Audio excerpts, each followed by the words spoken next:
Welcome to our deep dive into the brutal lives of medieval women. This story uncovers the harsh realities faced by women in the Middle Ages, the exhausting labor in fields and homes, the pressures of marriage and family, the struggles for education and property, and the constant threats to their health and safety.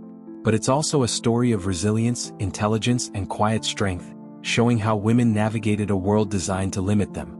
Join us as we explore the untold experiences, challenges, and courage of medieval women throughout history. The brutal lives of medieval women. The Middle Ages is often imagined through the shimmering illusions of castles, knights in gleaming armor, and fair maidens in silk gowns waiting to be rescued.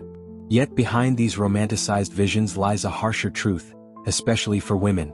For the vast majority of women, peasants, serfs, servants, and even noble women, life in medieval Europe was brutal, constrained, and overshadowed by forces beyond their control. Theirs was an existence framed by the dominance of men, the demands of labor, the weight of religious doctrine, and the constant presence of violence, poverty, and disease. To understand the lives of medieval women is to strip away the myths and confront a reality where survival was a daily struggle and freedom a distant dream. A woman's life began, quite literally, under the shadow of disappointment. The birth of a girl was rarely greeted with celebration. Sons promised strength, labor, inheritance, and continuation of the family name, while daughters often represented financial burden. In many places, daughters meant dowries, obligations, and mouths to feed that offered little return. This set the tone for a woman's existence from the very first breath. She was often considered secondary, her value measured against how she could serve the family and the men around her. Survival itself was precarious. Infant mortality rates were staggering, and girls were more likely to be neglected in times of scarcity. The brutal reality was that a young girl's future was rarely her own to shape. From childhood onward, women were molded into roles designed for obedience and service. The peasant girl might be set to work as soon as her body could endure the weight of labor, hauling water, tending fields, grinding grain, or minding younger siblings. Noble daughters, though spared the grinding drudgery of the soil, were not free either. Their lives revolved around preparation for marriage, the careful cultivation of skills such as embroidery, music, or household management, all with the aim of making them attractive assets in the marriage market. Whether rich or poor, a woman's education, if any, was almost always centered on reinforcing her duty to obey, to nurture, and to sacrifice. The medieval world was a patriarchal society in its most unforgiving form.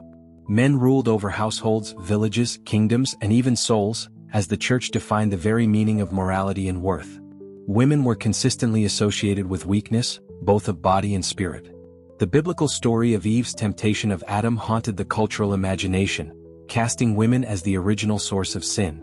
Preachers and scholars argued that women's passions were dangerous, their minds inferior, and their bodies impure. This ideological framework justified their subordination, embedding the belief that women were not just lesser but inherently flawed. To question such a worldview was nearly impossible, for it was reinforced by every sermon, every law, every custom. Religion's hold on daily life cannot be overstated. From the peasant's cottage to the Lord's hall, the church dictated behavior, morals, and purpose. Women were expected to embody the virtues of the Virgin Mary: silent, obedient, pure, and self-sacrificing. Any deviation risked harsh judgment. A woman who spoke too boldly might be labeled a scold, punished publicly, even fitted with humiliating devices such as the scold's bridle. A woman who displayed independence might be accused of sinfulness or, in darker times, witchcraft. Within this suffocating system, women had little room to shape their own destinies. Their lives were bracketed by obedience to their fathers, their husbands, and ultimately to the church. Work formed the core of existence for most medieval women, and this work was both unending and undervalued. For peasant women, days began before dawn and ended long after dusk. They cooked, spun, wove, brewed ale, tended animals, and labored in the fields. Yet much of this work went unrecognized in legal or economic records, because it was considered an extension of women's natural duty rather than labor in its own right. Noble women too carried heavy responsibilities, overseeing estates, managing servants, and ensuring the smooth functioning of households while their husbands were at war or away. But regardless of class, the labor of women was treated as invisible, a silent backbone of society with little reward or acknowledgement. Alongside work, the body itself was a battlefield for women. Marriage brought not only expectations of obedience but also of childbirth, a dangerous, often deadly endeavor. Medical knowledge was primitive, hygiene was poor, and complications in childbirth were common. Women could die in labor, succumb to infections afterward, or watch their infants perish within days. For those who survived, repeated pregnancies weakened their bodies. The medieval woman lived with the constant awareness that her body was not entirely her own. It was a vessel for lineage, a tool of alliance, and often a site of suffering. Violence was an ever-present reality as well. Women were vulnerable not only to domestic violence but also to the ravages of war, raids, and lawlessness. In times of conflict, women were among the first to suffer, subjected to displacement, starvation, and sexual assault. Even in times of peace, the law provided little protection. A husband could beat his wife without significant consequence, and rape was often trivialized or ignored, particularly if the victim was of low status. The brutal truth is that medieval society was structured in ways that left women exposed, powerless to seek justice or autonomy. Yet despite these oppressive conditions, women found ways to endure, adapt, and even carve out small spaces of agency. They formed bonds with one another, passed down healing knowledge, participated in markets, and sustained communities through their labor. Some joined convents, seeking refuge in religious life, while others wielded quiet influence in their families and villages. For a few rare women, queens, noble leaders, or mystics, there were opportunities to leave a lasting mark. But for the vast majority, their strength was measured not in public achievements but in the daily act of survival within a world stacked against them. To explore the brutal lives of medieval women is not to wallow in despair but to confront the reality of their resilience. They were born into a world that denied them equality, respect, and freedom, yet they persisted. Their endurance was often invisible, erased from chronicles written by men, but it existed nonetheless. In their silence, in their labor, in their survival, they left behind an unspoken testament to human strength under oppression.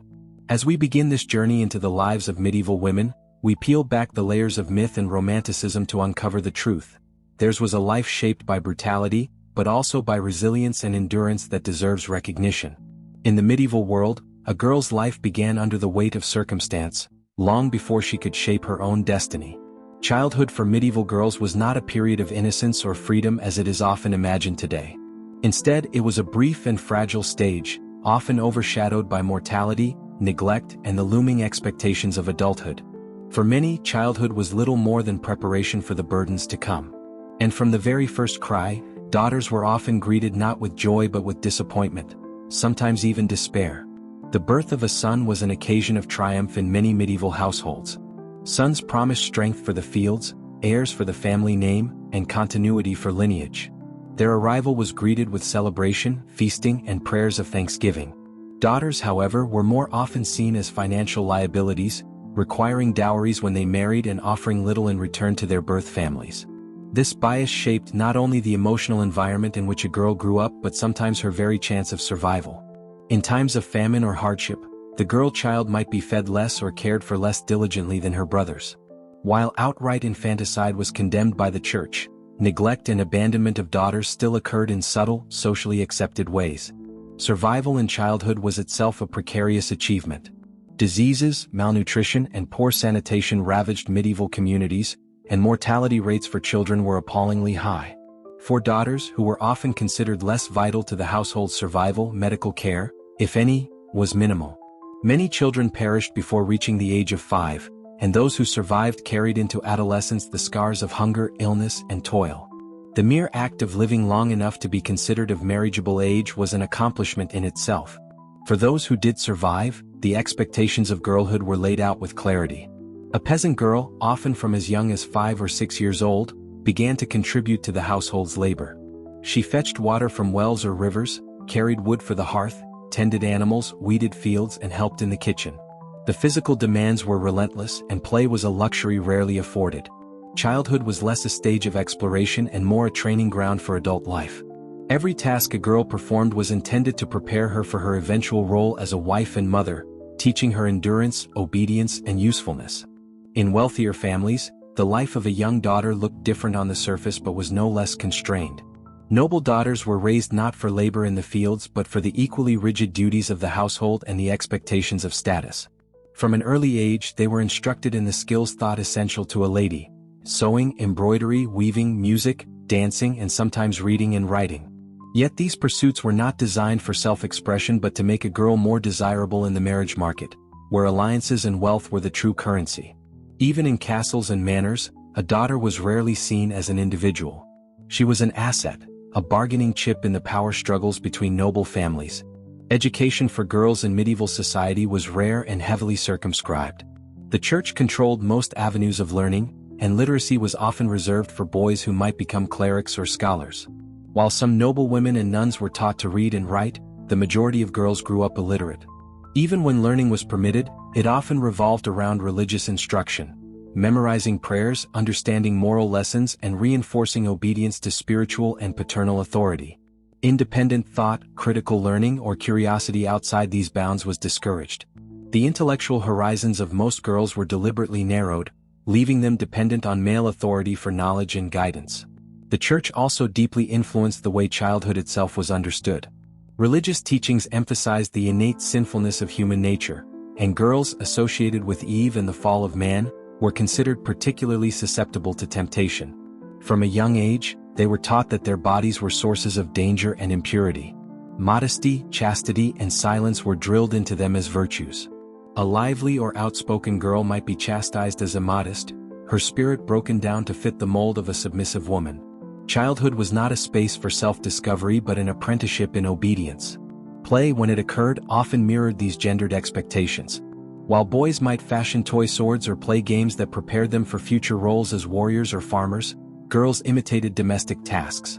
They played at cooking with miniature pots, pretended to care for dolls, or learned early sewing stitches. These small acts reinforced the message that their value lay in service, nurture, and the reproduction of family labor. Even leisure was a rehearsal for duty. The fate of daughters was also tied inexorably to the institution of marriage. From a very young age, girls were made aware that their ultimate destiny lay in being given away to another household. In noble families, betrothals could be arranged while girls were still children, binding them to husbands they had never met. Even among peasants, where choices were slightly broader, marriage was often determined less by affection than by economics or necessity. Girls were raised to understand that their lives were not their own to direct. They were commodities in systems of survival, power, and alliance. For some, there were alternatives, though few. A girl might be dedicated to the church and raised in a convent, sometimes as young as 7 or 8 years old. To many families, this was a way of sparing the expense of a dowry while still securing their daughter's livelihood. For the girl herself, the convent could offer a degree of education, safety, and community, though it came at the cost of freedom and autonomy.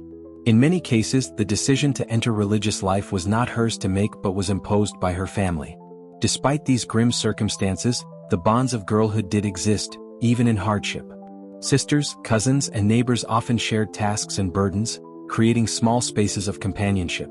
Older women passed down songs, stories, and practical wisdom, sustaining traditions that carried a sense of continuity amid struggle. Girls may not have had the freedom to shape their futures, but they forged resilience through these connections, learning to endure the limitations imposed upon them. The story of medieval girlhood, then, is one of constrained beginnings. From the moment of birth, daughters were often treated as lesser, valued primarily for their potential to serve others.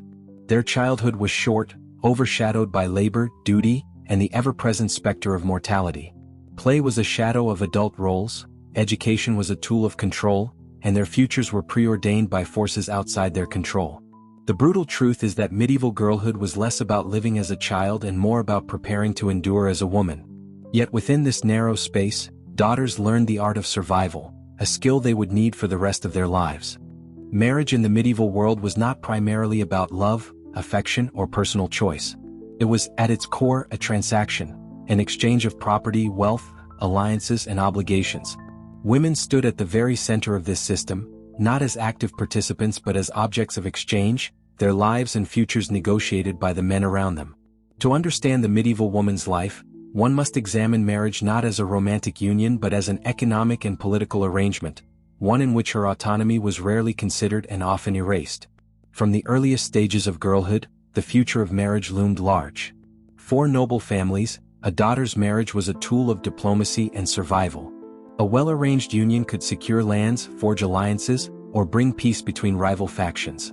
The girl herself, whether 10 or 20, was secondary to the family's ambition. Betrothals were often arranged long before a girl reached adulthood. In some cases, children were promised to one another in infancy, their lives already mapped out by signatures and handshakes between men of power. The ceremony of marriage might not take place until the girl was older, but the decision had already been made, and her path narrowed to a single role. For peasants and townsfolk, the system was less grand in scale but equally binding in principle. Marriage was about survival, ensuring that households had the labor necessary to function. A wife brought hands to help with farming, spinning, brewing, or trade. A husband brought security and, ideally, stability. Parents arranged matches with practical eyes, weighing the skills, dowries, or small pieces of land that might come with a bride. Romantic affection sometimes grew in these unions, but it was rarely the foundation. Economics, necessity, and tradition carried more weight than personal desire. Central to this system was the concept of the dowry. A daughter was rarely given away empty-handed. Families were expected to provide wealth, land, livestock, or household goods as part of the marriage arrangement. The dowry was a transaction, an offering meant to secure the best possible match and elevate the family's standing. For many, the dowry represented a crushing financial burden. Poor families sometimes went into debt or gave up precious resources to see their daughters married. The cruel reality was that a girl's very worth was measured in this financial transaction. A daughter without a dowry was a liability, her chances of marriage slim, her future uncertain. For noblewomen, the stakes were higher still. A princess or lady of high birth was less an individual and more a bargaining chip in the vast chessboard of medieval politics.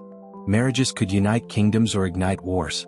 A young noblewoman might be married off to a man decades older than herself, shipped to a foreign court where she did not speak the language, and expected to produce heirs as quickly as possible.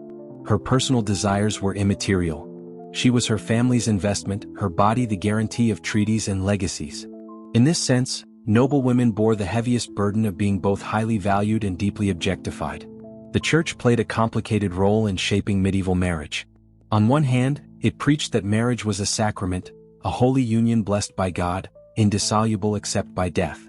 On the other hand, it reinforced the transactional nature of the institution, embedding it in law and ritual. The church insisted on the consent of both bride and groom, at least in theory, but in practice, the weight of family pressure and social expectation rendered such consent largely symbolic. A daughter raised in a patriarchal household had little choice but to obey, lest she bring shame or ruin upon her family. Once married, a woman's legal and personal identity shifted dramatically. She became in essence her husband's property. Her dowry transferred to his household, her labor devoted to his prosperity, her body expected to bear his heirs. The legal doctrine of coverture in later medieval law enshrined this reality, asserting that a married woman had no separate legal existence from her husband. She could not own property independently, could not sign contracts, and could not pursue justice in her own name. Whatever limited autonomy she might have known in her father's house was absorbed entirely into her husband's authority. The wedding ceremony itself, though filled with ritual and pageantry, underscored this transactional nature. The giving away of the bride symbolized the literal transfer of guardianship from father to husband. The vows stressed obedience, fidelity, and service, with the woman's role cast firmly in the shadow of her husband's leadership. Even in the celebration there was a stark reminder. This was not the beginning of a shared journey between equals but the sealing of an agreement in which one party held dominance and the other submission. For many women, marriage brought a new kind of hardship. A young bride, sometimes as young as 12 or 13, might find herself bound to a man much older, with expectations of immediate childbearing. Childbirth was perilous and repeated pregnancies weakened the body. Domestic labor multiplied in scope, now directed toward the needs of her husband's household rather than her father's. In cases where the husband was violent or cruel, the woman had little recourse. Divorce was nearly impossible under church law, and annulments were rare and difficult to secure. A wife's endurance was expected regardless of suffering. Yet even within this suffocating system, women found ways to exert quiet forms of agency. A shrewd wife could influence her husband's decisions, manage household affairs, and guide the upbringing of children.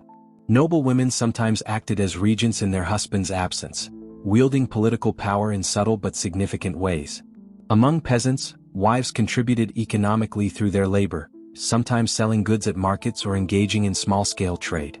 While marriage was designed to curtail a woman's independence, it also offered certain spaces where resilience and resourcefulness could shine.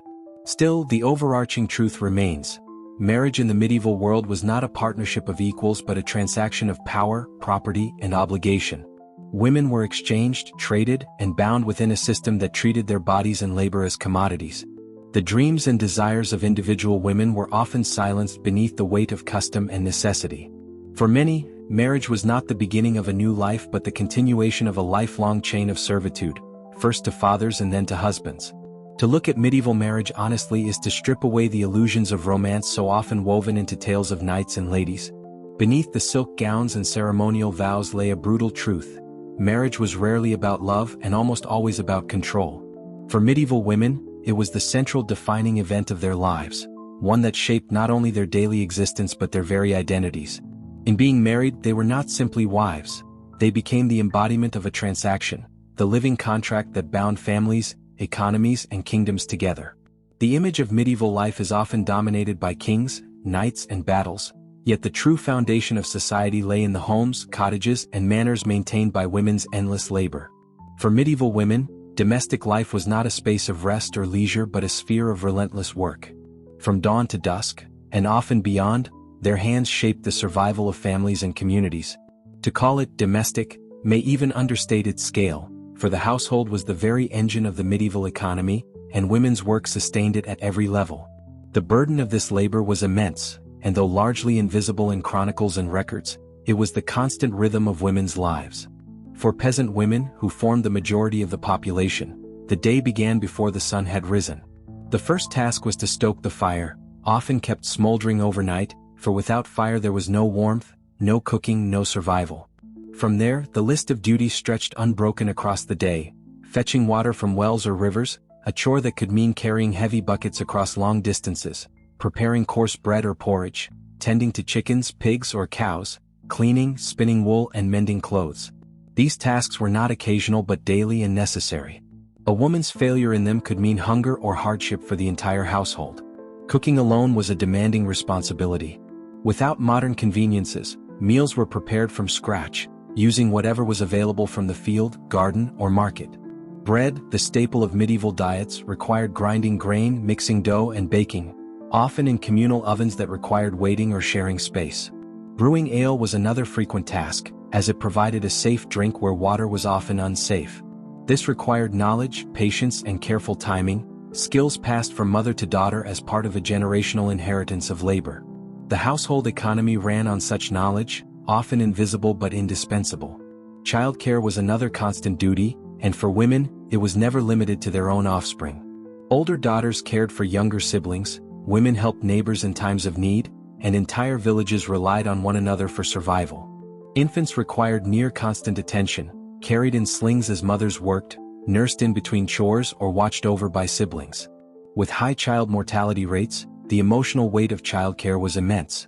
Women carried not only the physical exhaustion of nurturing life but also the grief of losing it, sometimes repeatedly. Field labor added another layer to this burden.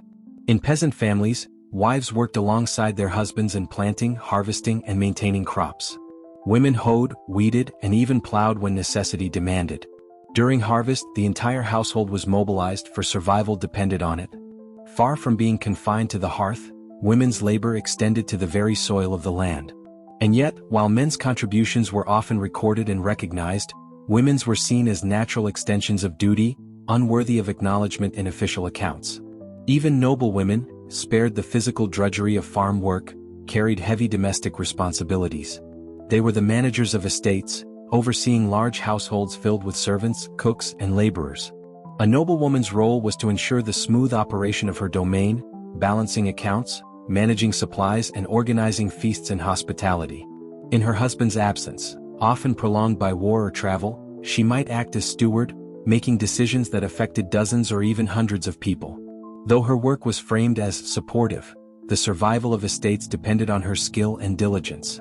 Textile production illustrates the magnitude of women's labor in both peasant and noble households. Spinning wool, weaving cloth, dyeing fabrics, and sewing garments were constant tasks. Clothing was costly and time-consuming to produce, and it was women who bore the responsibility of creating and maintaining it. The image of a woman spinning wool was so central to medieval life that it became symbolic of female labor itself. This work was not leisurely craft but essential production, a silent economy that clothed families and communities. The endless cycle of domestic labor also included caring for the sick. Women were the first healers, tending wounds, preparing herbal remedies, and nursing the ill. In a world where professional medical care was limited and often inaccessible, women's knowledge of herbs and treatments was vital. This role placed them at the heart of survival, though it also exposed them to suspicion and, in later centuries, accusations of witchcraft. Still, the duty of care fell squarely upon women's shoulders, another layer in the already overwhelming demands of daily life. What made this labor truly brutal was not only its intensity but its invisibility. Medieval society rarely acknowledged women's contributions as work. Men's labor in fields or trades was recorded, taxed, and recognized in law. Women's was dismissed as natural duty. Yet without their ceaseless toil, households and communities could not function. This invisibility deepened the oppression, for women were expected to give everything and credited with nothing. Their labor was the foundation of survival, yet it was treated as if it did not exist. The rhythm of this labor left little room for rest or personal fulfillment. Festivals and holy days provided brief respite, but even then, preparations for feasts and gatherings often fell to women. Pregnancy and childbirth layered further burdens upon their bodies, forcing them to labor even in states of weakness and recovery. The expectation of constant service never lifted. Whether a woman was 15 or 50, her days were defined by work. In old age, she might be relieved of the heaviest chores, but she was still expected to contribute in child-rearing, spinning, or household management. And yet, within this ceaseless toil, women carved out spaces of resilience and community. Tasks like spinning or washing were often done in groups, creating moments of shared conversation, storytelling, and solidarity. These gatherings were not only practical but emotional lifelines, offering women companionship in otherwise isolating labor. In these quiet spaces, knowledge was passed down, grievances aired, and strength renewed. Though their work was unrecognized by men, women recognized each other, forming bonds that sustained them through hardship. The brutal reality of domestic labor in the Middle Ages, then, lies not only in its physical demands but in its lack of acknowledgement. Women carried the weight of households, economies, and communities on their shoulders, often with no recognition beyond survival itself. Their labor was constant, unending, and indispensable, yet erased from the pages of history written by men. To understand their lives is to see the true cost of medieval survival, not in the splendor of castles or the victories of knights, but in the weary hands of women who kept the world turning, one task at a time. Among the most defining and dangerous aspects of a medieval woman's life was the expectation, and near inevitability, of childbirth. From the moment a girl was married, her role was tied to the production of children, ideally sons who would secure inheritance and labor. Yet what appears in records as a mere line, "She bore 3 sons and 2 daughters," was in reality a story of risk, agony, and often death. To give birth in the Middle Ages was to walk a narrow and perilous path, one where survival was never guaranteed. For women, childbirth was not just a natural event but a life-and-death ordeal that shaped the very rhythm of their existence. The medieval body was poorly understood, and women's health was often cloaked in mystery, superstition, and religious interpretation. Medical knowledge, limited as it was controlled almost entirely by men, and women's experiences were filtered through male perspectives. The Church cast childbirth as both a blessing and a punishment, a divine duty, but also the consequence of Eve's sin. "In sorrow thou shalt bring forth children," declared Scripture, and sorrow was indeed the defining characteristic of the experience. Pain was expected, suffering normalized, and women were urged to endure as part of their spiritual burden. Pregnancy itself was fraught with danger. Nutrition was often poor, especially among peasants, leaving women's bodies weakened even before the strain of carrying a child. Miscarriages were common and stillbirths frequent. The rhythms of agricultural labor meant that pregnant women often continued heavy work in fields or households until late in pregnancy, with little rest or care. For noblewomen, the risks were no less real. Though they might be spared manual labor, their bodies were still pushed into repeated pregnancies, their health worn thin by expectation. When labor began, the dangers multiplied. Childbirth took place in the home, attended by midwives, female relatives, or neighbors. Physicians were rarely present, and even when they were, their knowledge was limited and sometimes harmful. The process was long, exhausting, and terrifying. Women had no access to anesthesia or effective pain relief, aside from herbal concoctions or prayers. They labored in a haze of agony, their survival dependent on the skill of the midwife and the strength of their own bodies. Complications were frequent and deadly.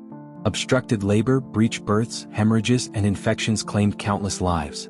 Without surgical interventions like the modern cesarean section, which in the Middle Ages almost always killed the mother, performed only in desperation to save the child, there was little hope if complications arose. Many women died in the very act of giving life, their bodies broken by the ordeal. Infant mortality was equally high, with many babies stillborn, dying within days, or succumbing to disease before their first year. For women, the cradle and the grave were tragically close companions. Even when childbirth did not end in death, it left lasting scars. Repeated pregnancies, 10, 12, even 15 over a woman's lifetime, exhausted the body. Pelvic injuries, incontinence, and chronic pain were common, though rarely discussed or understood. Women were expected to recover quickly, resuming domestic labor and preparing for the next pregnancy. Rest was a luxury few could afford, and the cycle of exhaustion perpetuated itself across years. A woman might survive childbirth, but survival was not the same as health. Midwives occupied a central role in this landscape, acting as guides, caretakers, and sources of knowledge.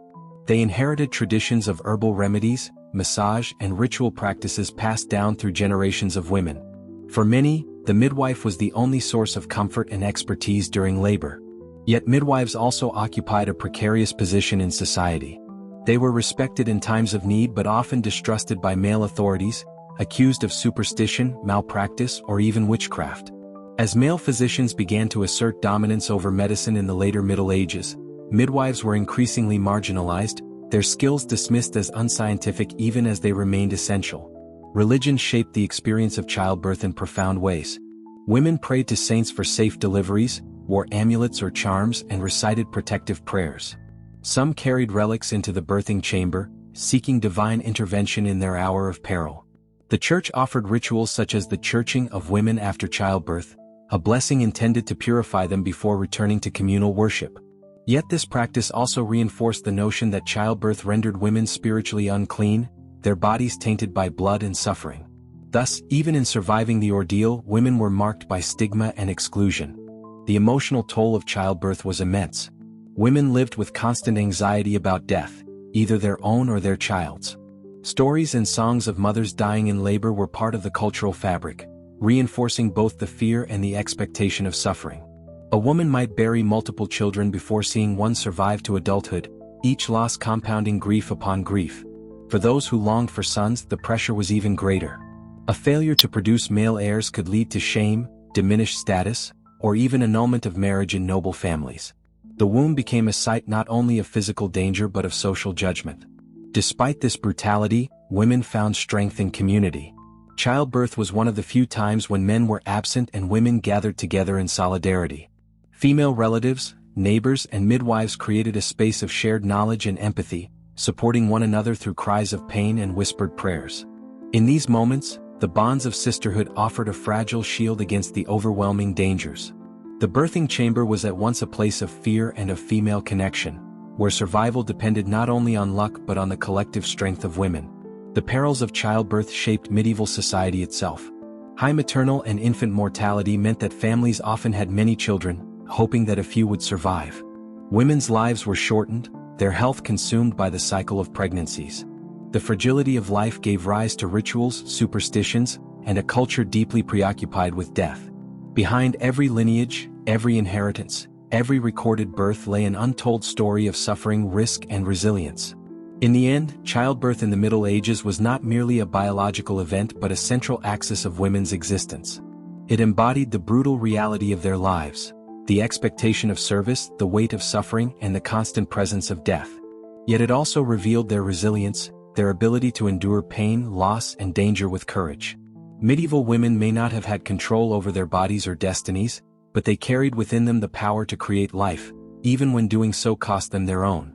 Their stories, often lost in silence, are reminders that behind the grandeur of medieval history lay countless women who lived and died in the shadow of the cradle. If domestic labor and childbirth shaped the physical realities of medieval women's lives, then the law defined the boundaries of their social existence. The medieval legal system was a lattice of custom, feudal obligation, and church doctrine, all of which combined to keep women in a subordinate position. The rights of women, whether peasants, townsfolk, or nobles, were severely limited, their autonomy curtailed by statutes and traditions that privileged men. What emerges is a picture of women not as independent legal subjects but as dependents, their identities absorbed into those of their fathers, husbands, or lords.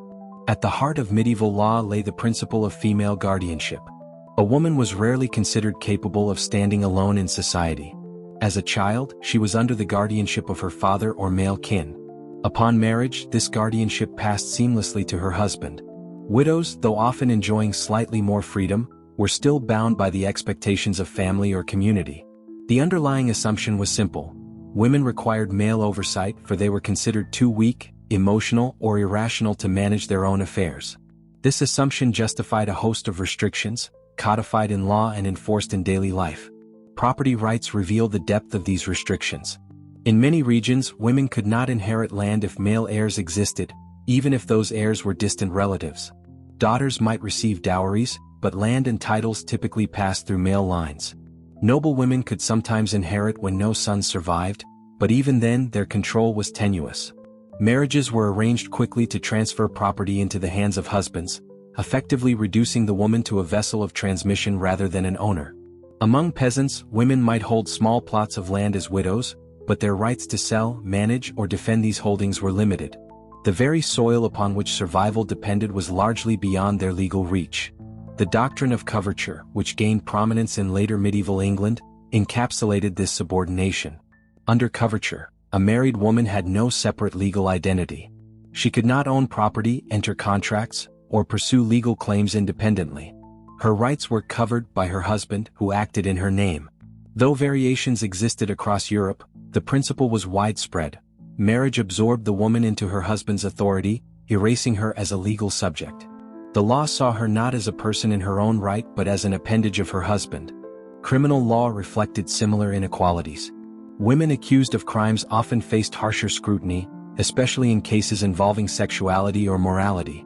Adultery, for instance, was judged far more severely in women than in men.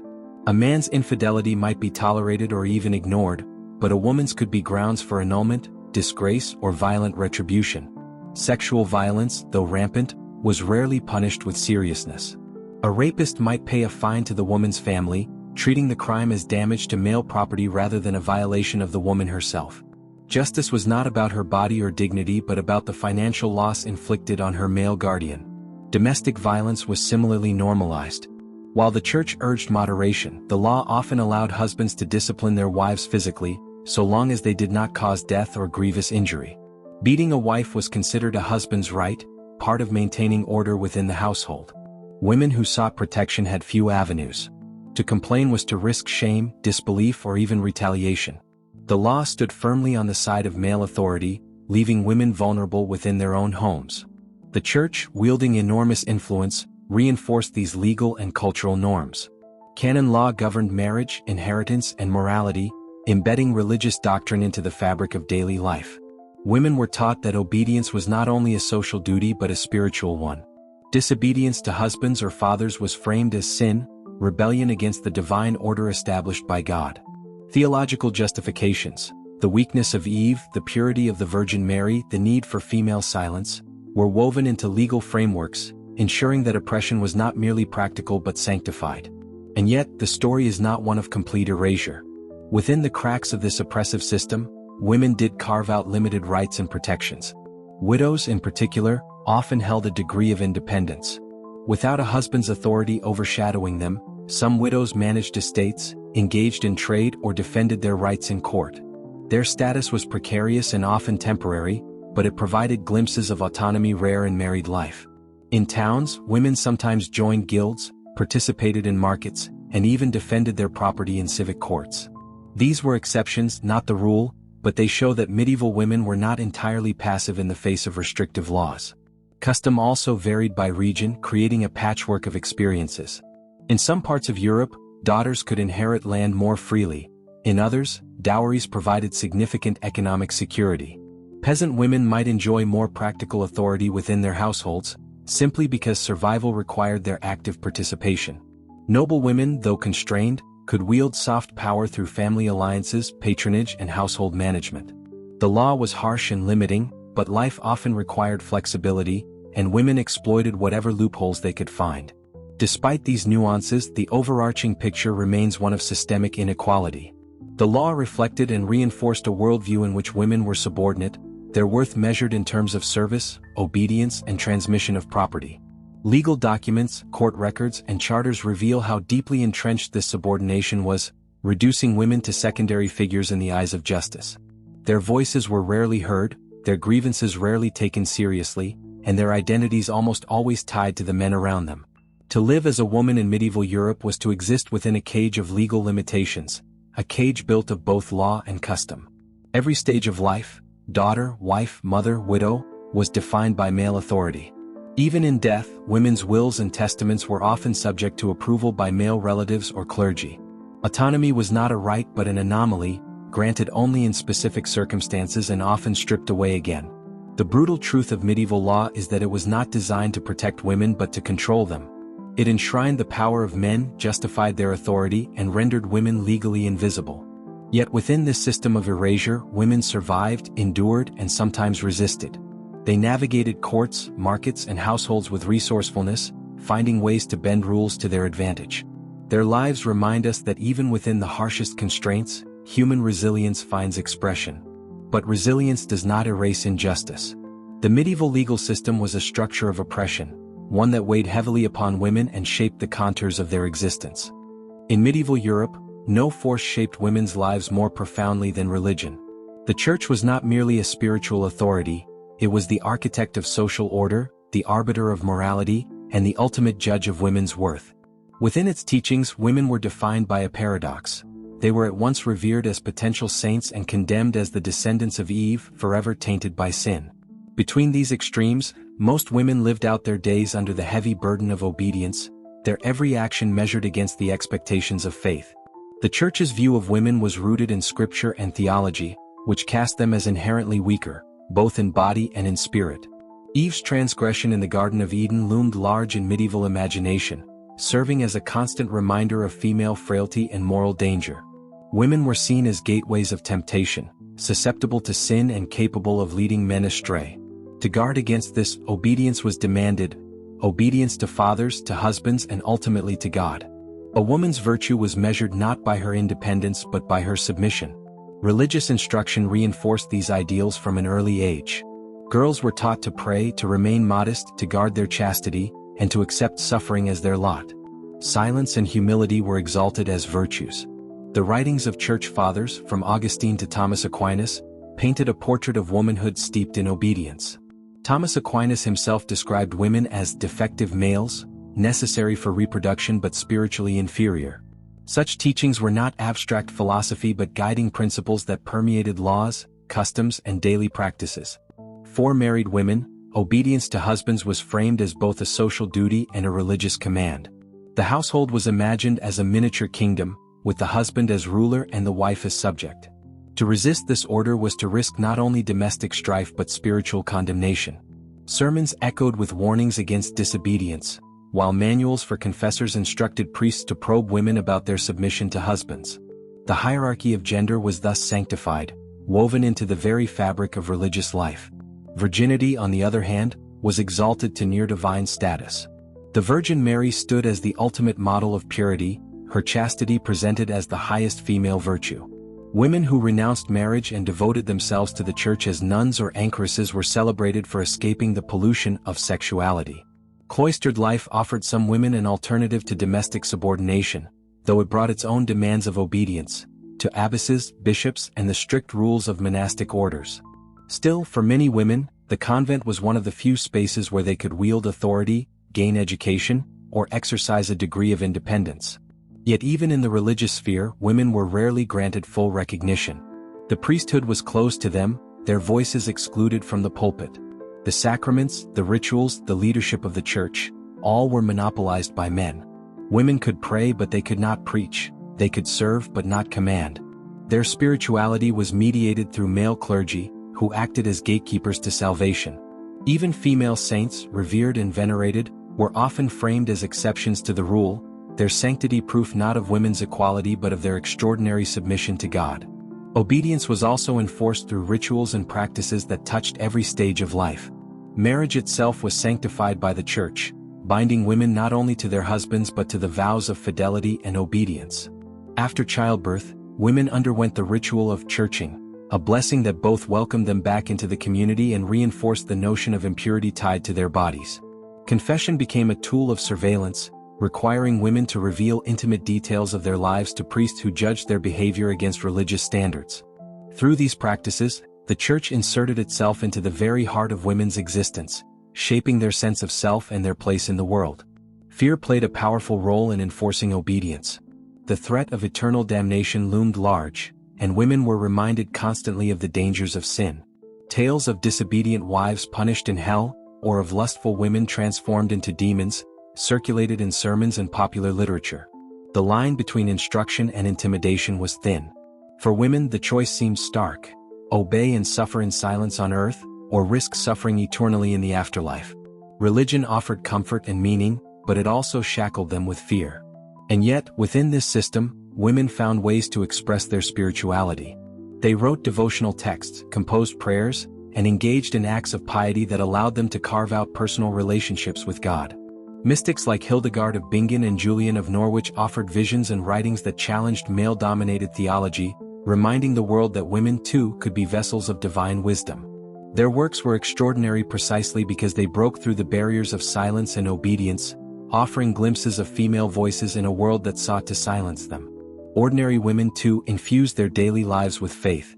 They wore charms, recited prayers, and turned to saints for intercession. They prayed for safe childbirth, for protection in labor, for the health of children. In their kitchens and fields, faith was not an abstract doctrine but a lived reality, woven into the rhythms of survival. While the Church imposed obedience, women adapted its teachings to their own needs, finding strength in prayer, community, and shared rituals. The duality of reverence and condemnation defined women's place in medieval religion. They were praised as mothers, yet vilified as temptresses. They were exalted as virgins, yet diminished as wives. They were celebrated as saints, yet excluded from power. At every turn, obedience was demanded, obedience to husbands, to priests, to God. And yet, within this framework, women continued to carve spaces of agency, resilience, and spirituality. The brutal truth of medieval religion is that it both oppressed and sustained women. It shackled them with expectations of obedience, silence, and purity, but it also offered meaning in suffering and community in faith. For countless women, the Church was both a burden and a refuge, a source of control and of consolation. To understand their lives is to grasp this paradox: that religion, in all its glory and severity, was not simply imposed upon them but lived and shaped by them in ways both obedient and defiant. While the medieval household was the primary sphere of women's labor, many women also worked beyond the confines of home. Fields, workshops, markets, and guild halls all bore the imprint of their labor. Yet, as with so many aspects of their lives, women's work was marked by invisibility, vital to the economy, but rarely acknowledged, regulated, or rewarded in the same manner as men's. To step into the world of trades and guilds was to encounter both opportunity and constraint, with every gain tempered by restrictions designed to keep women subordinate. In the bustling towns and cities of medieval Europe, guilds controlled commerce and skilled trades. These organizations regulated training, set standards, and provided networks of support for their members. For men, guild membership offered prestige and security. For women, the picture was far more complicated. In theory, some guilds admitted women, particularly in trades associated with textiles, brewing, and food production. In practice, however, women's roles were often restricted to the margins, their membership limited, or their contributions overlooked. Textile production was one of the most significant areas of female labor. Spinning, weaving, and sewing were not only domestic tasks but also central to urban economies. Women worked in small workshops, produced goods for markets, and sometimes managed their own enterprises. In cities like Paris and London, records show women engaged as seamstresses, embroiderers, and silk workers. Their skill was prized, yet their status remained precarious. Male guilds frequently sought to limit women's participation, arguing that they undercut wages or produced inferior goods. Regulations were written to confine women to specific roles, often the least prestigious and least profitable. Brewing offers another vivid example. In the early Middle Ages, brewing ale was primarily a domestic task, carried out by women for household consumption and small-scale sale. Many women became alewives, selling their brews in local markets and taverns. Yet as brewing became more profitable and professionalized, men increasingly took over the trade. Guilds of brewers formed, often excluding women or relegating them to subsidiary roles. Women who continued brewing were stigmatized, depicted in popular culture as dishonest, greedy, or morally suspect. The very profession they had once dominated was turned against them, their economic niche eroded by male encroachment. Markets provided another avenue of female labor. Women sold goods ranging from vegetables and dairy products to cloth and household items. Market stalls and street corners were filled with their voices, bartering and bargaining in the daily struggle for survival. For many widows and poor women, market trading was essential, offering a measure of independence otherwise denied. Yet market regulations often placed women at a disadvantage. They were charged higher fees for stalls, fined for minor infractions, or excluded from prime selling spaces. Men dominated the larger, more lucrative trades, leaving women to the periphery. Guild restrictions did not entirely silence women, however. Some women managed to carve out notable positions within their trades. In certain towns, female guild members could attain full status, train apprentices, and pass on businesses to their daughters. Widows of guild members sometimes inherited their husbands' workshops, maintaining businesses until sons came of age. Records show women suing for their rights in guild courts, defending their livelihoods with determination. Though limited, these cases remind us that women were not passive victims of exclusion but active participants in the struggle for economic survival. The domestic and commercial spheres were deeply intertwined. Many women combined household labor with external work, spinning while tending children, or selling produce grown in garden plots. The boundary between home and work was porous, especially for peasants and the urban poor. Survival required ingenuity, and women turned every available resource into economic contribution. Their labor was essential not only for their families but for the broader economy, even when official recognition was withheld. The church and moral authorities often eyed women's economic activity with suspicion. A woman earning money outside the home risked being labeled as immodest or disruptive to social order. Trades like brewing or tavern keeping were linked with sin, drunkenness, and prostitution, further stigmatizing women who pursued them. At the same time, moralists praised women who contributed quietly, spinning and weaving within the home, reinforcing the idea that labor was acceptable only when it did not challenge male authority or visibility. Literature and art of the period reveal much about attitudes toward working women. Satirical poems mocked alewives as cheats who watered down their brew. Illustrations depicted market women as loud and unruly, disrupting public order. Female laborers were frequently caricatured as greedy, lustful, or deceitful, their economic activity framed as a threat rather than a contribution. Such depictions reflected broader anxieties, that women who earned money might also claim independence, undermining the hierarchy of male dominance. Despite these challenges, women's labor was indispensable. Without their work in textiles, markets, and brewing, urban economies would have faltered. In the countryside too, women's hands were vital. They milked cows, churned butter, tended vegetable gardens, gleaned fields after harvest, and participated in planting and harvesting. These tasks were rarely recorded in contracts or accounts, yet they sustained households and communities alike. The invisibility of their work in official records was not a reflection of insignificance but of a system that chose not to see them. Some women rose above these constraints to become figures of note. Wealthy widows might run successful businesses, lending money or managing trade ventures.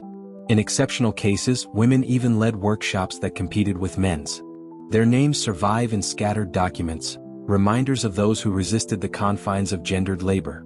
Yet these were exceptions, extraordinary precisely because they defied the norm. For the majority, work remained a daily grind, essential but undervalued, visible in practice but erased in history. The story of women in trades and guilds is thus one of paradox. They were everywhere, spinning, brewing, selling, and making. Their labor sustained families, markets, and economies. Yet the institutions that organized and regulated work systematically marginalized them, stripping away recognition and limiting opportunities. Women navigated these barriers with resilience, seizing chances where they could, but always under the shadow of exclusion. In the brutal calculus of medieval life, women's work beyond the home was indispensable but expendable, needed, yet denied the status of true craft or trade. It reveals both the endurance of patriarchal structures and the persistence of women who, despite every barrier, continued to labor, produce, and survive. Their voices may be faint in the records, but their hands shaped the very fabric of medieval society. The medieval understanding of the female body was both limited and fraught with misconceptions, and for women, this ignorance often carried deadly consequences. Medicine in the Middle Ages was rooted in ancient traditions, primarily Galenic humoral theory, which posited that health depended on a balance of four bodily humors: blood, phlegm, black bile, and yellow bile. Women were believed to be naturally colder and wetter than men, physically weaker and emotionally unstable, an outlook that justified their subordination and shaped the care they received or were denied throughout life. Pregnancy, childbirth, and menstruation were central concerns of medieval medicine, and all were interpreted through a lens of moral and physical weakness. Women were thought to be prone to hysteria, melancholy, and irrationality because of their humors. Their reproductive organs were viewed as inherently dangerous or unpredictable. Treatments often involved balancing humors through bleeding, purging, herbal remedies, or diet, methods as likely to harm as to heal. Advice on women's health was largely written by men, many of whom had never examined a female body directly, and these theories became enshrined in texts used by physicians for centuries. Childbirth was one of the most perilous periods in a woman's life, and the medical understanding of labor was rudimentary at best. Midwives, who were women with practical experience passed down over generations, handled the majority of deliveries. They relied on herbs, massages, and knowledge of birthing positions to assist women in labor. Their expertise was essential, for physicians rarely attended deliveries, except in complicated or high-status cases. Yet despite their skills, maternal mortality remained high. Infections, hemorrhage, and obstructed labor could strike with little warning, and many women died before they ever saw their children.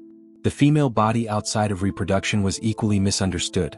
Menstruation, for instance, was framed as both a physical and moral concern. Excessive or irregular bleeding was feared as a sign of imbalance, sometimes treated with harsh remedies, and could even be construed as a moral failing. Women experiencing illness were often treated with suspicion, and physical symptoms were linked to emotional or spiritual shortcomings.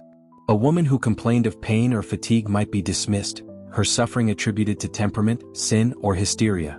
The intersection of medicine and superstition also played a major role. Women's health was deeply entwined with beliefs in spirits, curses, and divine will. Herbal remedies were common, yet their efficacy varied widely. Popular texts advised women to drink teas made from herbs, apply poultices, or perform ritualistic acts to protect against female maladies. Some remedies were protective, others dangerous.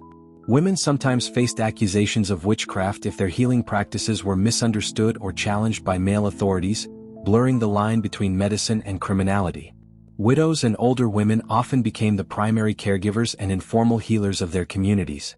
They possessed knowledge of herbs, poultices, and treatments for common ailments, yet their expertise was undervalued, formal recognition rare, and legal restrictions increasing as male physicians gained authority.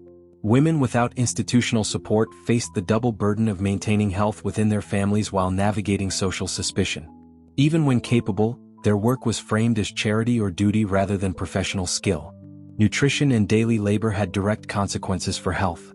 For peasant women, the combination of heavy physical labor, limited diet, and repeated pregnancies led to chronic exhaustion and vulnerability to disease. Illnesses such as scurvy, anemia, and infections were common, and treatments often addressed symptoms superficially rather than causes. Noble women, though better fed, were subjected to repeated pregnancies and the stress of managing households, which similarly taxed their bodies. Across social classes, the female body was pushed to its limits. Hygiene was another factor that influenced health outcomes. Bathing, though not unknown, was infrequent for most women. Communal baths existed in towns, but concerns over modesty, social norms, and the fear of disease often limited their use. Clothing, layered and heavy, restricted ventilation, and poor sanitation contributed to infections and discomfort. Women's intimate health was rarely discussed openly, leaving many to suffer in silence or rely on informal remedies. The Church also influenced medical understanding and practice.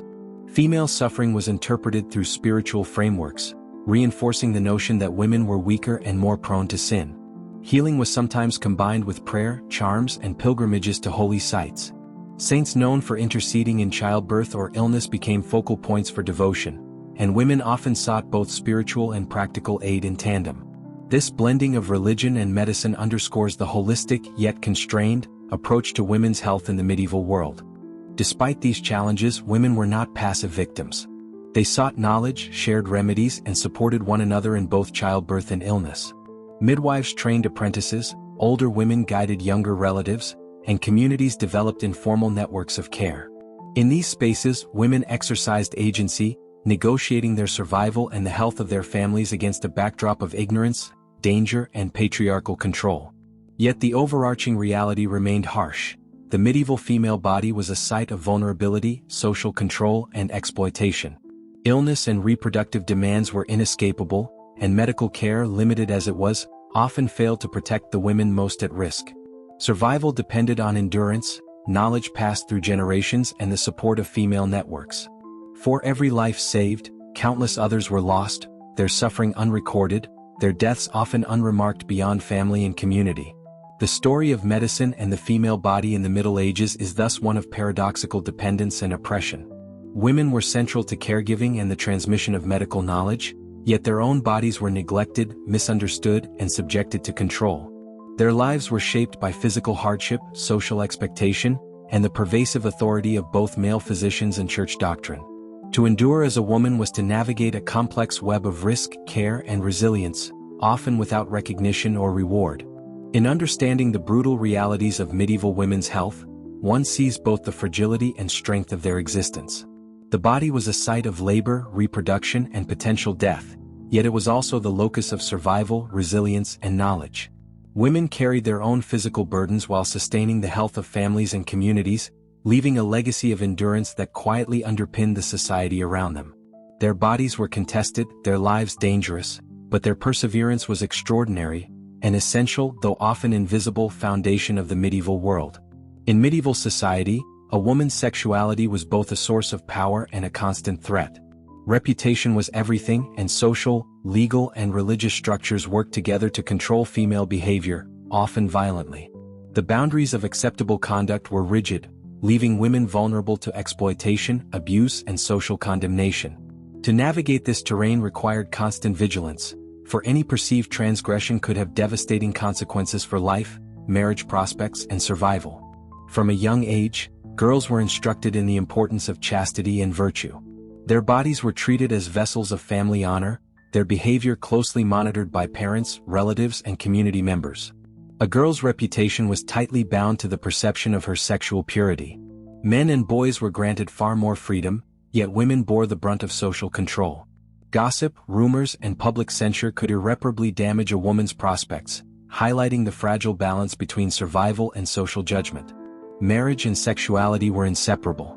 Women were expected to remain chaste until marriage, after which they were bound to sexual obedience toward their husbands. Contraception was rudimentary and often unreliable. Pregnancy was assumed and demanded. A woman's failure to produce heirs, particularly sons, could lead to humiliation, pressure, or annulment. Her body was not her own, it existed to serve family, lineage, and the social order. Sexuality was a duty, and refusal or resistance was almost never tolerated. Outside the confines of marriage, women faced grave dangers. Rape, sexual coercion, and assault were pervasive, yet justice was difficult to secure. Legal frameworks often treated sexual crimes as property offenses rather than violations of bodily autonomy. A man might be fined for raping a woman, but the penalty was assessed in terms of compensation to her father or husband, not her trauma or suffering. Women were also at risk of slander and accusations of promiscuity, which could carry social and legal consequences. In many ways, the law reinforced male dominance, leaving women exposed and vulnerable. Prostitution existed as both a tolerated necessity and a social stigma. In towns and cities, women might turn to sex work out of poverty or lack of opportunity. Municipal authorities sometimes regulated prostitution, requiring women to live in designated areas or wear identifying clothing. Yet these measures were often punitive and moralistic rather than protective. Prostitutes were subjected to harassment, assault, and legal persecution, while men who frequented them faced few repercussions. The sexual double standard was stark. Women were judged harshly, men lightly. Honor and reputation were central to women's survival, particularly for noble women. Arranged marriages, alliances, and courtly politics made the maintenance of chastity and discretion essential. A woman's scandal could imperil not only herself but her family, threatening property, alliances, and social standing. Noble women were policed by households, servants, and family members, all charged with preserving honor. Even a hint of impropriety could have lifelong consequences, illustrating how closely sexuality was tied to power and vulnerability. Sexual violence within marriage was rarely addressed. Husbands had near total authority over their wives' bodies, and coercion was normalized under the guise of marital obligation. Legal recourse was limited. A woman could rarely challenge a husband's advances without risking social censure or familial backlash. Violence, whether physical or sexual, was often invisible in official records, though it shaped the lived reality of countless women. Endurance was expected, silence required, and suffering normalized. Pregnancy and childbirth further complicated the intersection of sexuality and reputation. Conceiving out of wedlock could bring shame, ostracism, or even death. Midwives who attended births sometimes faced scrutiny for their role in assisting women through socially stigmatized situations. A woman's control over reproduction was minimal. Her reputation and survival depended largely on male oversight, social networks, and the intervention of trusted female allies.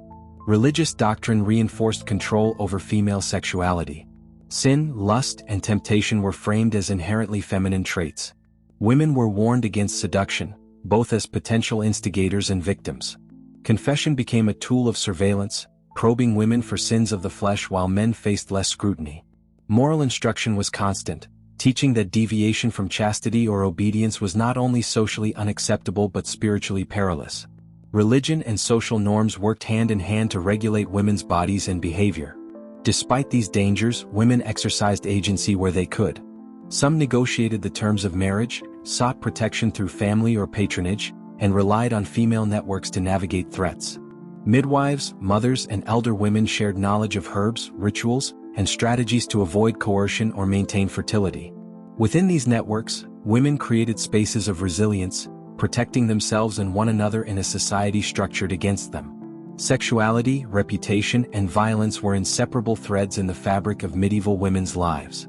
Survival depended on managing perception, controlling behavior, and navigating a world in which legal, social, and religious structures were aligned against them. Women's bodies were sites of control, their virtue constantly policed, and their autonomy limited. Yet within these constraints, they displayed remarkable resourcefulness, using knowledge, alliances, and endurance to protect themselves and their families. The brutal reality is that medieval women's sexuality was never purely personal. It was political, social, and economic. Their bodies were arenas of power, control, and danger, and every misstep could have lasting consequences. The threat of violence was always present, and reputation was both shield and sword. In this context, survival was an act of courage, and the quiet defiance of women navigating these dangers speaks to an extraordinary resilience that often remains invisible in historical records. Sexuality and reputation, then, were not mere aspects of medieval life. They were central to women's experience. To live as a woman in this world was to walk a narrow path, balancing obedience, survival, and the maintenance of honor. Violence and coercion loomed as constant threats, yet women persisted, navigating danger with caution, solidarity, and ingenuity. Their lives remind us that the personal was never private, that their bodies were battlegrounds for control, and that endurance itself was a form of resistance. In the brutal tapestry of medieval life, noble women occupied a unique, often contradictory, position. They were privileged by birth, wealth, and status, yet simultaneously constrained by the rigid expectations of gender, marriage, and family. Unlike peasant women whose labor was physically grueling and unrecognized, noble women wielded influence indirectly, through management of estates, social networks, and political alliances. Their lives were shaped by both opportunity and obligation, a delicate balance between authority and subordination. From childhood, noble girls were trained in the arts of management, etiquette, and piety.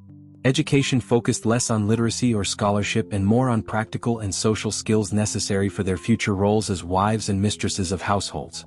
Girls learned to read prayers, supervise servants, manage supplies, and oversee domestic production. They were also schooled in social performance, learning to navigate the intricate networks of courtly behavior, alliances, and patronage. Their upbringing emphasized obedience, but it also subtly cultivated skills that would later allow them to wield influence behind the scenes. Marriage was the pivotal institution shaping noble women's lives. Unlike peasant marriages, which were often based on household necessity, noble unions were deeply political, designed to secure property, alliances, and lineage. Marriages were arranged by families, frequently when girls were in their early teens, binding them to men with whom they often had little choice.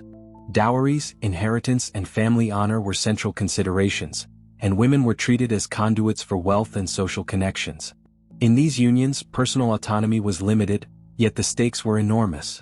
The fortunes of families, the stability of estates, and the continuation of dynasties rested on their compliance and performance. Despite these constraints, noble women wielded subtle forms of power. They managed large households, supervising dozens, sometimes hundreds, of servants, cooks, and laborers. The smooth operation of a manor or castle often depended on their skill, and their decisions influenced the production of food, clothing, and goods, as well as the education and welfare of children. In their husband's absence, which could be frequent due to military campaigns or courtly duties, noble women might act as stewards, administering estates, collecting rents, and overseeing legal matters. These roles required intelligence, diplomacy, and organizational acumen, demonstrating that authority in the medieval world was not solely a male prerogative. Political influence, though indirect, was also significant. Noble women cultivated relationships with other families, mediated disputes, and used correspondence to maintain alliances. In some cases, they served as patrons of religious institutions, artists, or scholars, shaping culture and society in ways that were rarely recorded in formal histories. Queens, duchesses, and abbesses could wield extraordinary influence, negotiating treaties, managing finances, and even intervening in matters of succession. Yet their authority was always framed as derivative, coming through men, sanctioned by social expectation, and circumscribed by the boundaries of gender. Education for noble women varied, but literacy was not uncommon. Many learned to read and write in Latin or vernacular languages, skills that allowed them to manage estates, draft letters, and engage in negotiation. Religious devotion was emphasized, but education also facilitated social and political participation. Some women became chroniclers, correspondents, or patrons of literary work, contributing to historical and cultural knowledge. Yet even the most learned noble women remained exceptions, their intellectual achievements often constrained by expectations of obedience and domestic responsibility. Childbearing was central to a noblewoman's life, as producing heirs was essential for family continuity. The pressure to bear sons was immense, and failure could jeopardize social standing, marriage security, or even personal safety. Pregnancy and childbirth carried the same dangers that peasant women faced, but the stakes were magnified by political and dynastic concerns. A noblewoman's reproductive success was inseparable from her social and familial identity, linking her body to the broader ambitions of lineage and power. Widowhood offered a rare form of autonomy. Noble widows sometimes managed estates independently, retained control over dower lands, and exercised influence over heirs until sons came of age. These periods of independence allowed for financial and social maneuvering that was otherwise impossible. Some widows remarried strategically, while others chose to remain single, exercising authority over property, household management, and charitable endeavors. Widowhood could be a period of relative freedom, highlighting the ways in which social structures both constrained and enabled women's agency. Religion played a profound role in the lives of noble women, both as expectation and refuge. Piety was a marker of status, moral virtue, and social legitimacy. Noble women sponsored religious institutions, founded convents, and participated in rituals that demonstrated devotion and reinforced social position. Convents offered an alternative path, where women could achieve leadership and intellectual engagement, escape the perils of marriage, or serve as patrons. Even within these religious frameworks, women exercised influence, shaping spiritual, cultural, and educational life in their communities. Despite privilege, noble women were not immune to violence, political manipulation, or social restriction. Marriage could be coercive, inheritance contested, and political alliances fraught with danger. Social norms demanded obedience, chastity, and discretion, and failure could result in scandal, exile, or loss of influence. Their lives illustrate the duality of power, opportunity and agency intertwined with vulnerability and constraint. Authority was never absolute, but skillful negotiation allowed some noble women to expand their influence beyond the domestic sphere. The story of noble women underscores the broader dynamics of medieval womanhood: labor, obligation, risk, and resilience. Their privilege distinguished them from peasants, yet they shared many challenges: childbearing, social scrutiny, and the expectation of obedience. Where peasant women exerted physical labor and economic survival, noble women exercised management, diplomacy, and cultural influence. Both experiences, though different in context and consequence, reveal the complex interplay of gender, power, and survival in a society structured around male authority. Ultimately, noble women were central to the functioning of medieval society. Their work in households, estates, courts, and religious institutions sustained economic, political, and cultural life. They negotiated power through skill, intelligence, and strategic alliances, demonstrating resilience in a world that systematically constrained them. Their influence, though often indirect and underrecorded, shaped the course of history, reminding us that women's contributions were essential at every level of medieval life. While noble women navigated estates, alliances, and patronage, the majority of medieval women lived in rural villages, their lives dominated by unrelenting labor, scarcity, and social subordination. Peasant women were the backbone of agrarian society, yet their labor was physically grueling, socially undervalued, and inextricably tied to survival. To understand the harsh reality of medieval life, one must follow the daily routines, dangers, and obligations that defined peasant womanhood. From dawn to dusk, peasant women labored alongside men in the fields, performing tasks that demanded both endurance and skill. They sowed and harvested crops, tended livestock, gathered firewood, and maintained gardens that were essential for family subsistence. Unlike noble women, whose household work was often managerial, peasant women's labor was primarily manual, exhausting, and constant. Even while pregnant or nursing, they were expected to continue field work, contributing to food production and the economic survival of their families. Fatigue, malnutrition, and exposure to the elements were daily hazards. Household responsibilities compounded the physical toll. Peasant women cooked meals over open fires, ground grain, churned butter, and fetched water from communal wells or streams. They cleaned, cared for children, and repaired clothing, often using rudimentary tools. These domestic tasks were endless and time-consuming, performed without assistance in households that could include extended family or multiple generations. Survival depended on relentless labor, and failure to meet these obligations could have dire consequences for the household, including famine or debt. Childbearing added another layer of difficulty. Peasant women were expected to produce multiple children to sustain labor forces and family lines.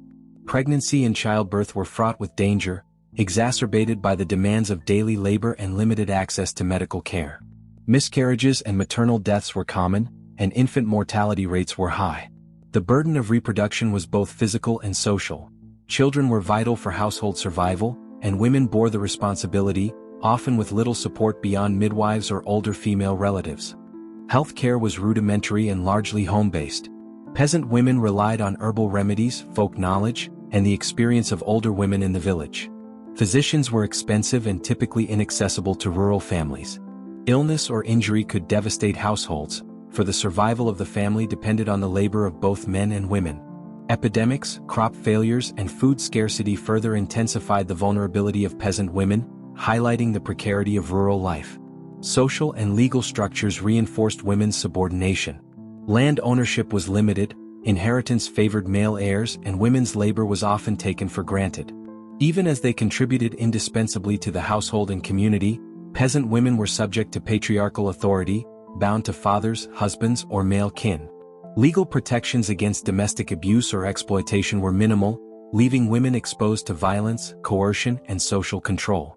Their work and value were recognized only insofar as it supported male authority and household survival. Despite these hardships, peasant women exercised agency within their constrained circumstances. They managed households, organized work schedules, and passed knowledge of crops, herbs, and child-rearing across generations. Their labor created the very foundation of rural economies, yet it remained largely invisible in official records. Women's efforts were the threads that held village life together, sustaining families and communities even under extreme hardship. Rituals and religion provided both guidance and solace. Daily prayers, saints' intercessions, and local customs were woven into the routines of labor and family care. Women sought spiritual protection for themselves, their children, and their work, particularly in childbirth or during illness. Religious observances offered psychological relief and social connection, creating a framework of meaning within the harsh realities of survival. Yet religious doctrine also reinforced subordination, emphasizing obedience, chastity, and moral propriety, often framing women's suffering as divine will or punishment. The social networks of rural women were essential for survival. Female relatives, neighbors, and midwives created informal support systems that enabled women to endure hardships, share labor, and provide childcare. These networks were not merely practical but also offered emotional sustenance. Women exchanged knowledge about herbs, remedies, and farming techniques, as well as advice on managing household disputes and navigating male authority. Solidarity among women was a lifeline, mitigating the isolation imposed by labor, social constraints, and domestic responsibility. Seasonal cycles structured peasant women's lives. Planting, tending, and harvesting dictated daily schedules, while festivals, religious observances, and communal work punctuated the year. Yet even during periods of relative leisure, the demands of survival, food storage, clothing repair, and preparation for winter remained pressing.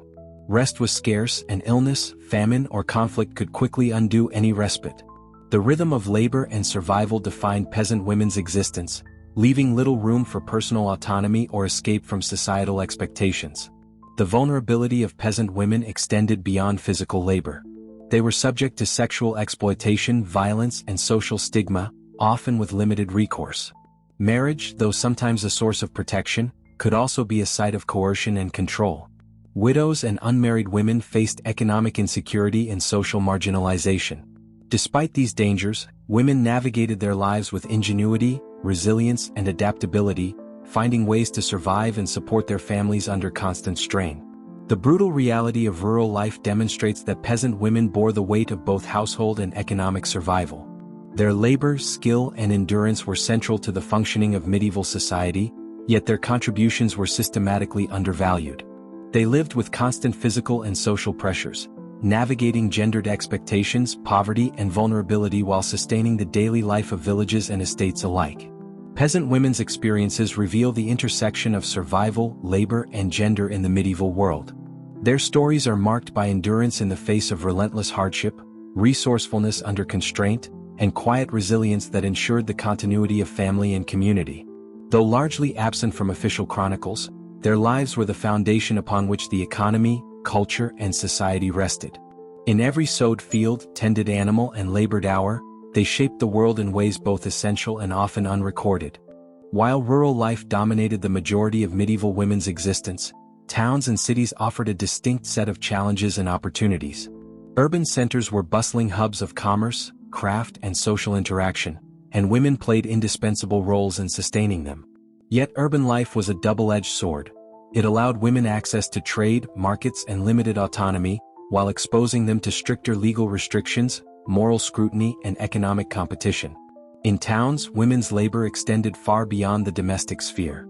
They sold goods in marketplaces, ran small shops, and sometimes managed workshops inherited from husbands or male relatives. Textile work remained a common avenue for women, including spinning, weaving, embroidery, and tailoring. Cloth production was vital to urban economies, and women's contributions were substantial, yet often undervalued. Guilds, dominant in regulating trade, frequently restricted women's participation, particularly in skilled crafts, but many women found ways to participate informally or through familial networks. Women were also involved in food production and sale. Markets were crowded with alewives, bakers, butchers, and dairy sellers, many of whom were women. These occupations offered economic independence, especially for widows who inherited their husbands' businesses. Yet women's visibility in markets came with risk. Authorities often imposed fees, restricted prime selling locations, and monitored female traders more closely than men.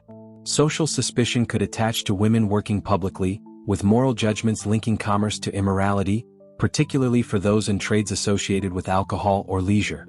Guild membership provided limited avenues for professional legitimacy. In some towns, women were full members, allowed to train apprentices and run workshops. In others, their roles were peripheral, or they participated only under male oversight. Widows sometimes assumed leadership of businesses temporarily, highlighting how status and circumstance could expand women's authority. These exceptions demonstrate women's adaptability and resourcefulness in navigating restrictive legal and social frameworks. Yet for most, economic activity was precarious, demanding, and under constant scrutiny. Urban women's work was deeply intertwined with family obligations. Many women balanced domestic labor, childcare, cooking, cleaning, with public labor in markets and workshops. In crowded urban households, multiple generations often lived together, each member contributing to survival. Women's labor was both economic and social. They sustained households, supported children's education, and ensured the smooth operation of daily life. Survival depended on managing these multiple responsibilities efficiently, often at the cost of personal health or leisure. Legal structures shaped women's urban experience. Laws governing trade, property, and morality were enforced rigorously in towns. Women's mobility and independence were monitored, and their rights to own property or engage in contracts were often limited. The legal system frequently prioritized male authority, with women's claims considered secondary. Women navigating business, family, and social life had to balance opportunity with vulnerability, negotiating a landscape that simultaneously required their labor and restricted their autonomy. Religion was a significant influence on urban women's lives.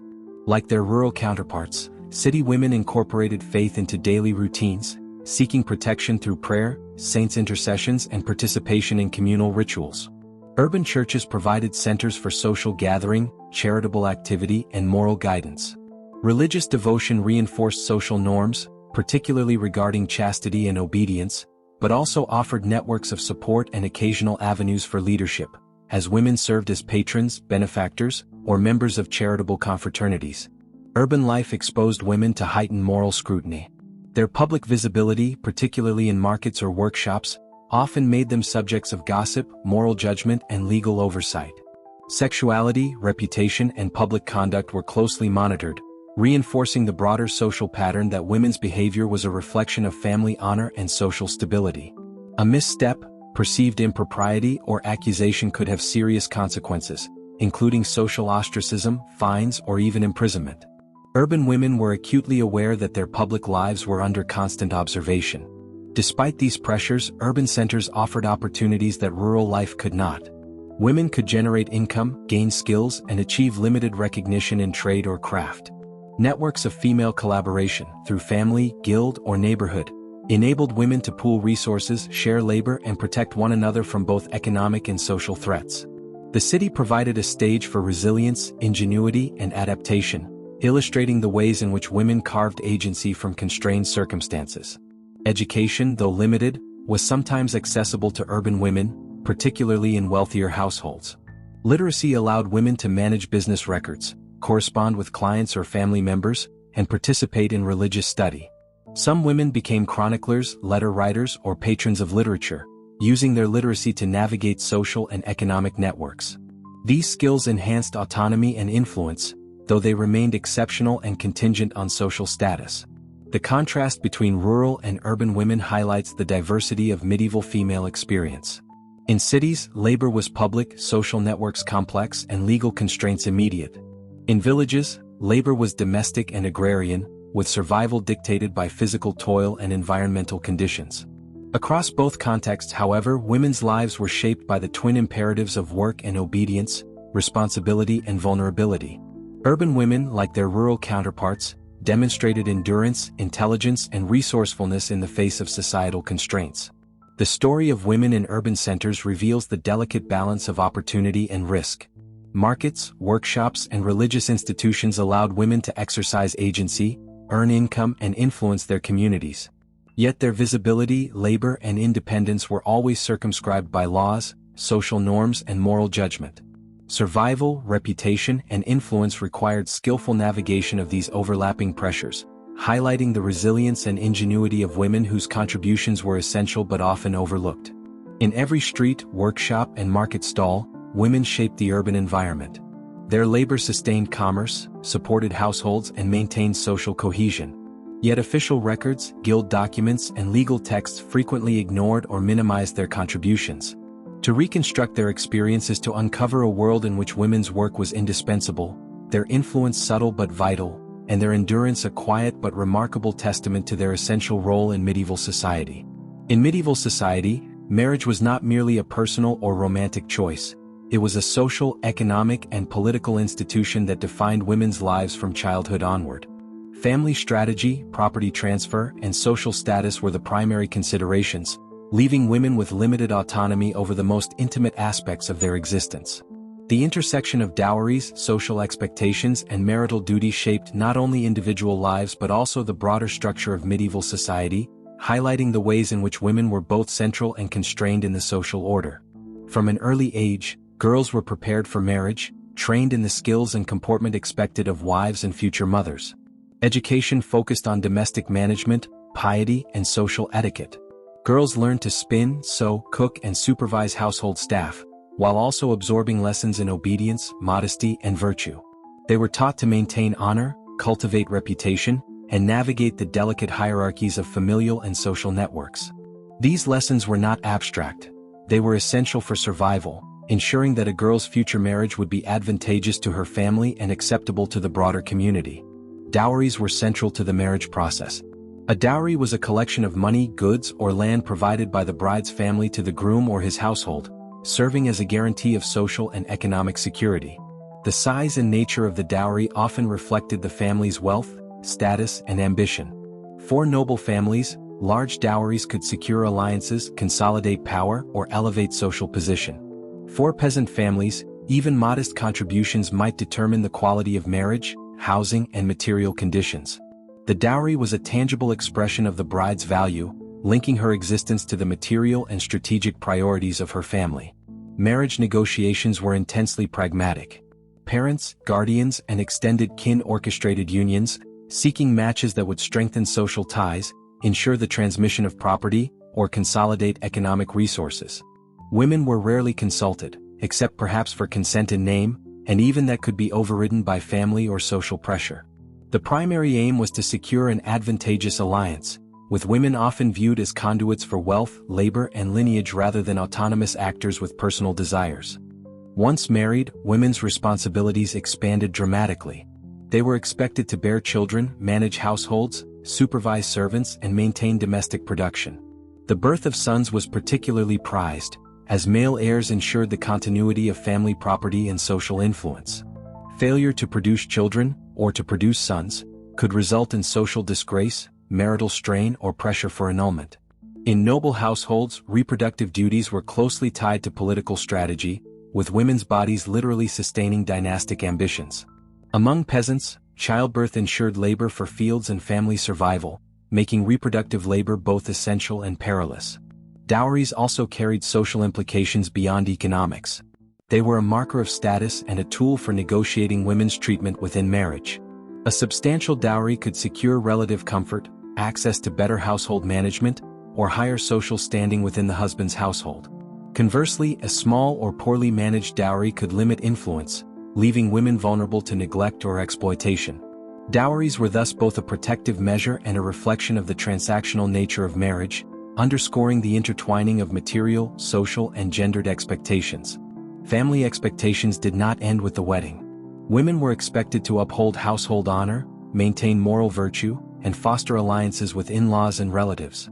Obedience to husbands was mandated, reinforced by legal structures, moral teaching, and social norms.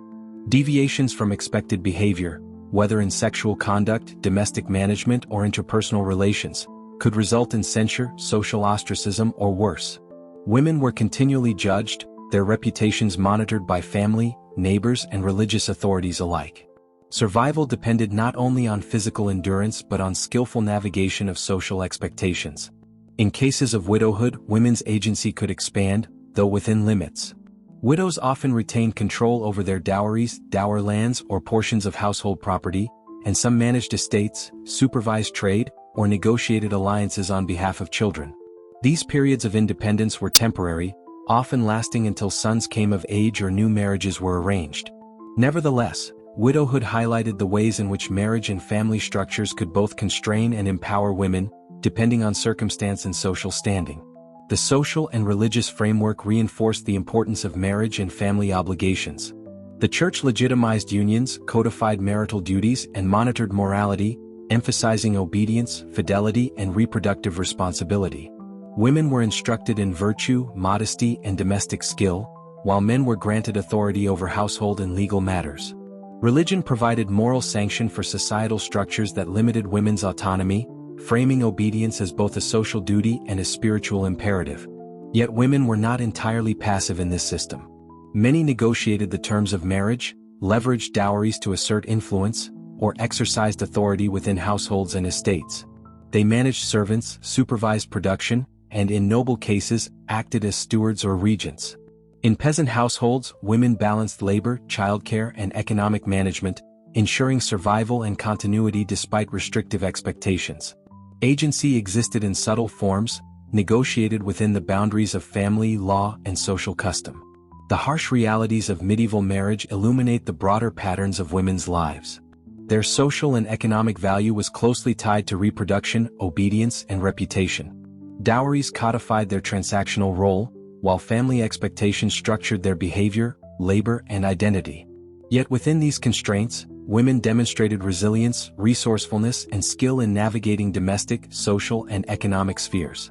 Their survival and influence, often under-recognized in historical records, were foundational to family, community, and societal stability. Ultimately, marriage in the medieval world was far more than a personal union. It was a site where economic necessity, social hierarchy, and gendered power converged. Women's bodies, labor, and virtue were central to these arrangements, framing both opportunity and limitation. Understanding the intricate web of dowries, expectations, and obligations reveals the structural pressures that shaped medieval women's lives, highlighting the endurance and agency that defined their existence in a world dominated by patriarchal priorities. Education in the medieval period was largely defined by class, gender, and religious affiliation, and for women access was limited, uneven, and often tied to domestic or spiritual preparation. While boys could pursue formal schooling, apprenticeships, and eventual university studies, girls' education was generally confined to the home or convent. Nevertheless, despite these limitations, medieval women found ways to acquire knowledge, literacy, and intellectual influence, demonstrating resilience and creativity within a system designed to restrict them. For noble and wealthy girls, education focused primarily on preparing them for their future roles as wives, mothers, and managers of households. They learned literacy, often in Latin or vernacular languages, but instruction emphasized reading religious texts, prayer books, and occasionally practical matters like estate management or accounting. These skills allowed women to supervise servants, correspond with allies or family members, and manage dowries and property. Education in etiquette, social conduct, and moral instruction was equally important, as these attributes were critical to securing advantageous marriages and maintaining household honor. Convents and monastic institutions provided one of the few formal avenues for female education. Girls and women who entered religious life were trained in reading, writing, and sometimes in scholarly study. They copied manuscripts, studied theology, and engaged in intellectual discourse within the monastery. Some nuns became renowned for their learning, such as Hildegard of Bingen, who wrote extensively on theology, medicine, and music, or Christine de Pizan, whose writings challenged gender norms and advocated for women's intellectual and moral capabilities. Convents, therefore, became centers of female literacy and scholarship, offering women opportunities unavailable in secular life. Education was closely tied to religion. Prayer, devotional reading, and scriptural study formed the foundation of most girls' intellectual development. These activities reinforced obedience, piety, and moral instruction while providing a structured framework for literacy. For women, knowledge of religious texts was both a practical skill and a spiritual necessity, shaping moral conduct and daily life. Even basic literacy offered access to prayer books, psalters, and devotional literature, empowering women to participate in spiritual and cultural life. Some urban and middle-class women also gained literacy and education, often informally through family instruction, household tutors, or apprenticeship within trades. Merchant families sometimes taught daughters numeracy, writing, and accounting to prepare them for managing households or assisting in family businesses. These skills, while pragmatic, expanded women's ability to negotiate economic transactions, maintain property, and exercise influence within their social networks. The acquisition of practical knowledge allowed women to navigate commerce, social obligations, and household responsibilities with competence and autonomy. Education, however, remained socially constrained. Intellectual pursuits beyond religious or domestic application were discouraged or outright forbidden. Universities, scholarly guilds, and formal learning institutions were almost entirely male domains. Women's scholarship had to be exceptional, often framed in terms of divine inspiration or moral necessity, and was frequently marginalized in historical records. Despite this, women continued to learn, teach, and produce knowledge, often in spaces outside official recognition, preserving and transmitting intellectual traditions across generations. Books and manuscripts played a critical role in women's education.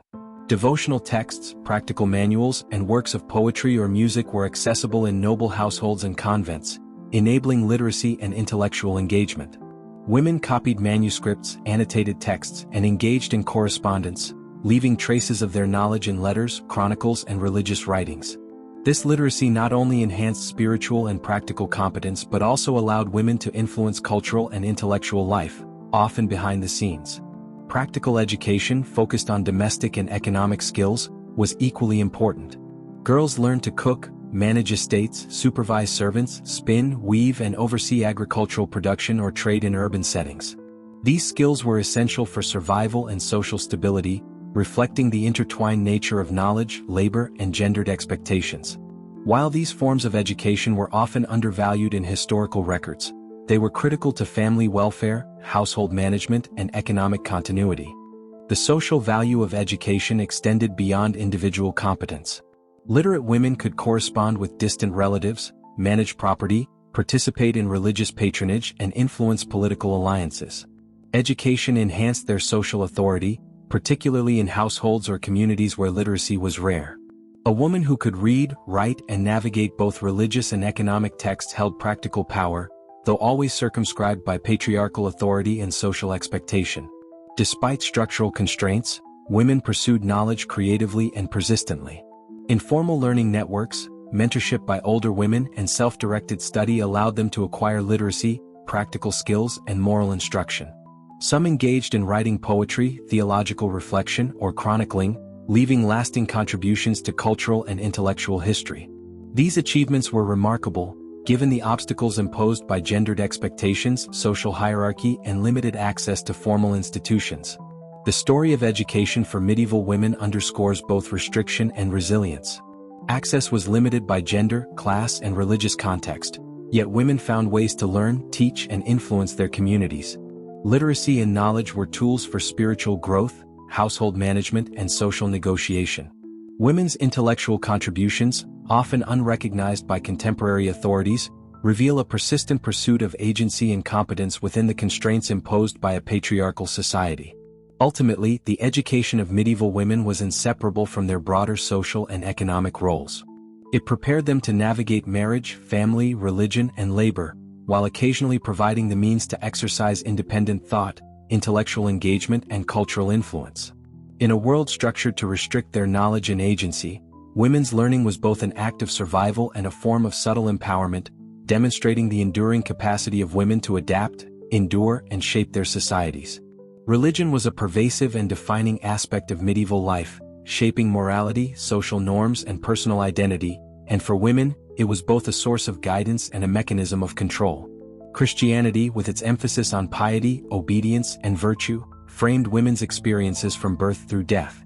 Within these religious structures, women found both opportunities for spiritual agency and constraints on their social and personal autonomy.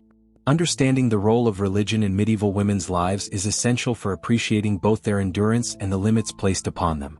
From childhood, girls were instructed in religious practice. They learned prayers, attended Mass, and absorbed teachings that emphasized obedience, chastity, and moral virtue. Religious education was inseparable from moral instruction. A woman's conduct was evaluated not only in social terms but also in spiritual terms. Virtue, chastity, and piety were markers of both moral standing and social respectability, and girls were taught to internalize these values as central to their identity. Religious guidance structured daily routines, dictated ethical behavior, and framed the interpretation of health, labor, and family responsibility. Convents and monasteries provided one of the few avenues for women to exercise intellectual, spiritual, and organizational authority. Women who entered religious life were often literate, trained in administration, and capable of leadership within their communities. Abbesses and prioresses managed estates, supervised staff, oversaw education, and directed charitable activities. Religious devotion was intertwined with practical governance, allowing women to wield influence otherwise inaccessible in secular society. Convents also offered education, artistic expression, and intellectual engagement, serving as sanctuaries for women seeking autonomy within structured spiritual life.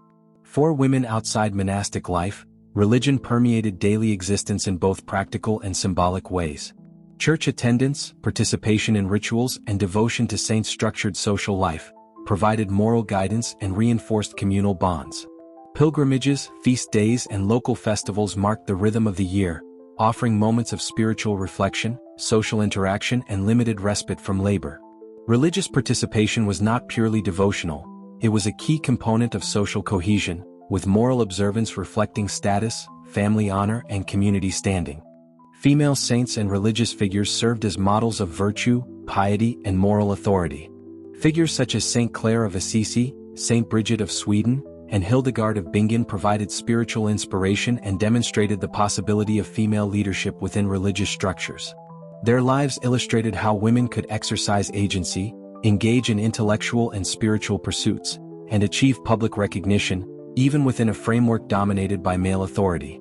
Devotion to saints also provided women with personal spiritual resources, as they sought intercession for childbirth, illness, or protection from harm. Religious doctrine reinforced gender norms and social control. Women were often portrayed as morally weaker, more susceptible to temptation, and in need of guidance or supervision. The Church emphasized obedience, chastity, and domestic responsibility, framing these traits as both socially necessary and spiritually meritorious.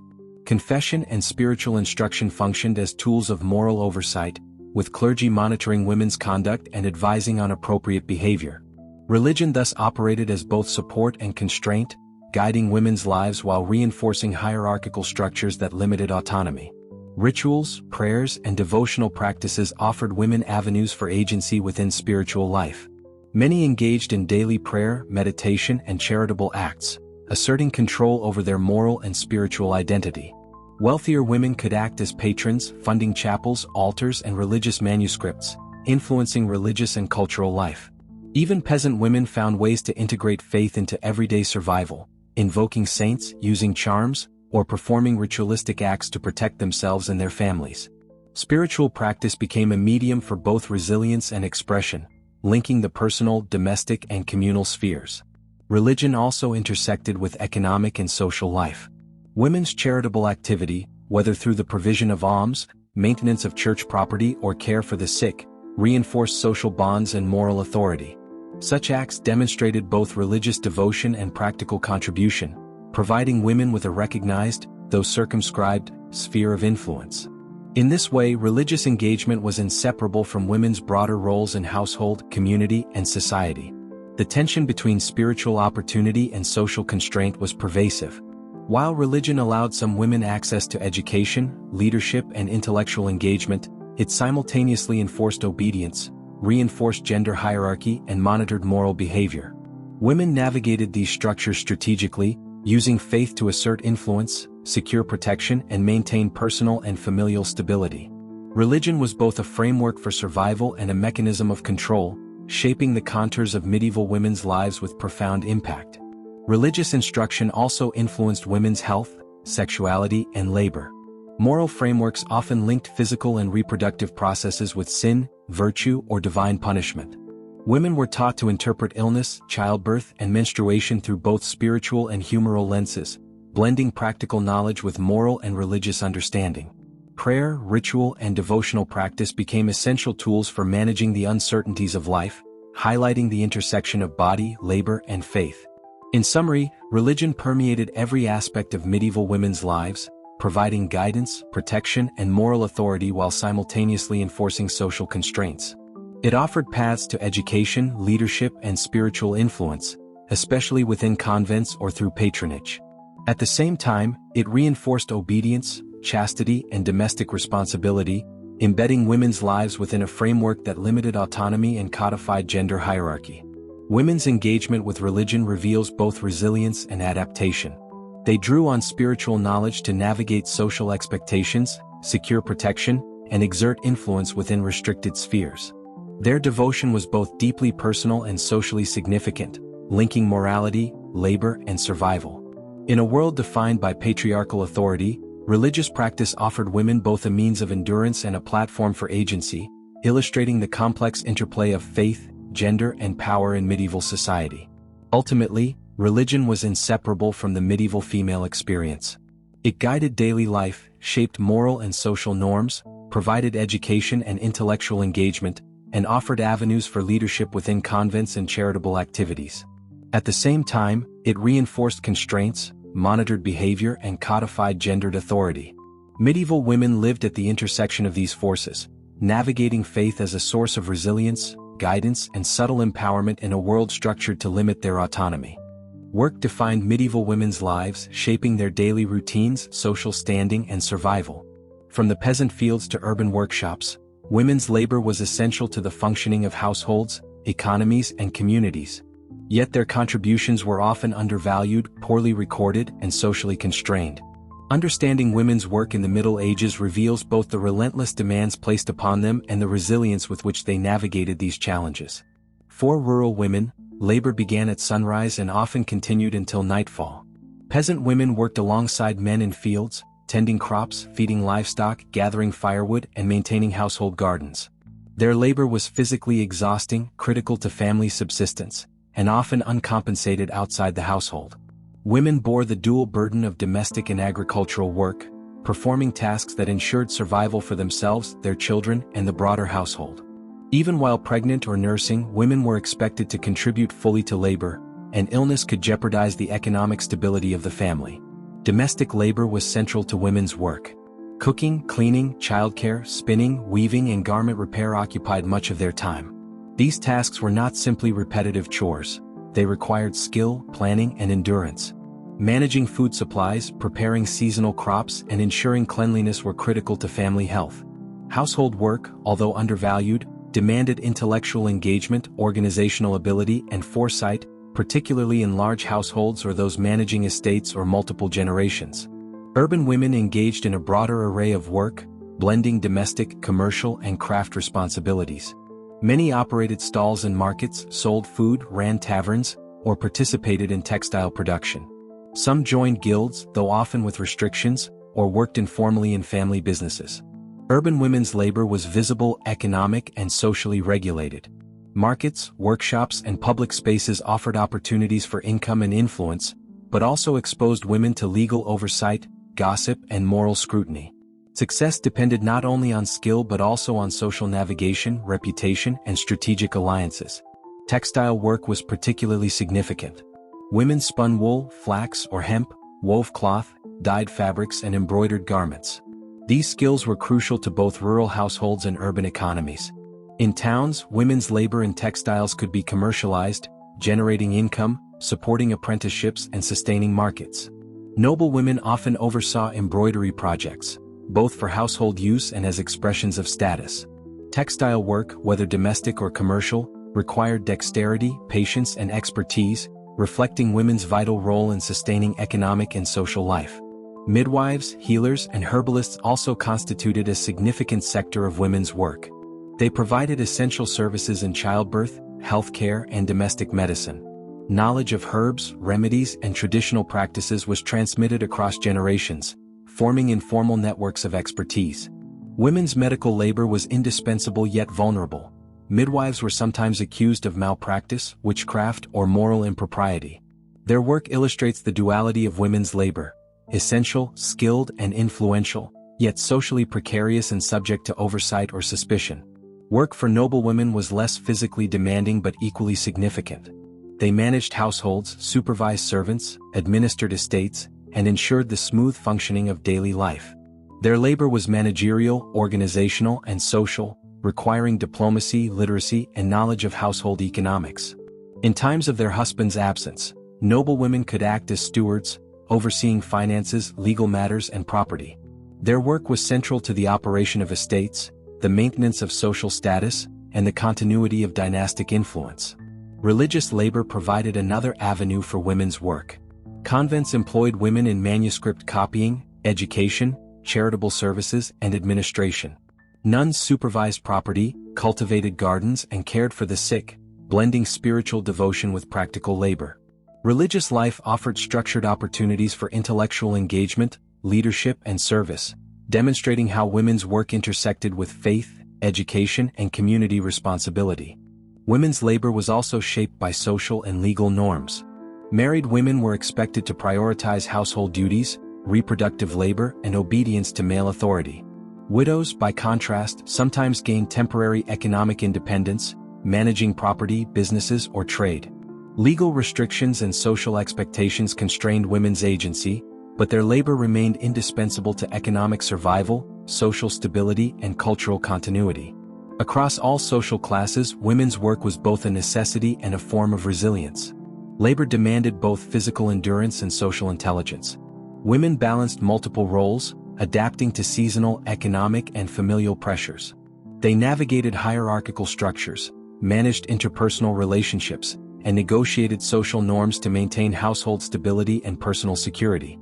Their work was often invisible in historical records, yet it was foundational to the economy, social cohesion, and cultural life. Without women's labor, domestic, agricultural, commercial, or religious, medieval society could not function.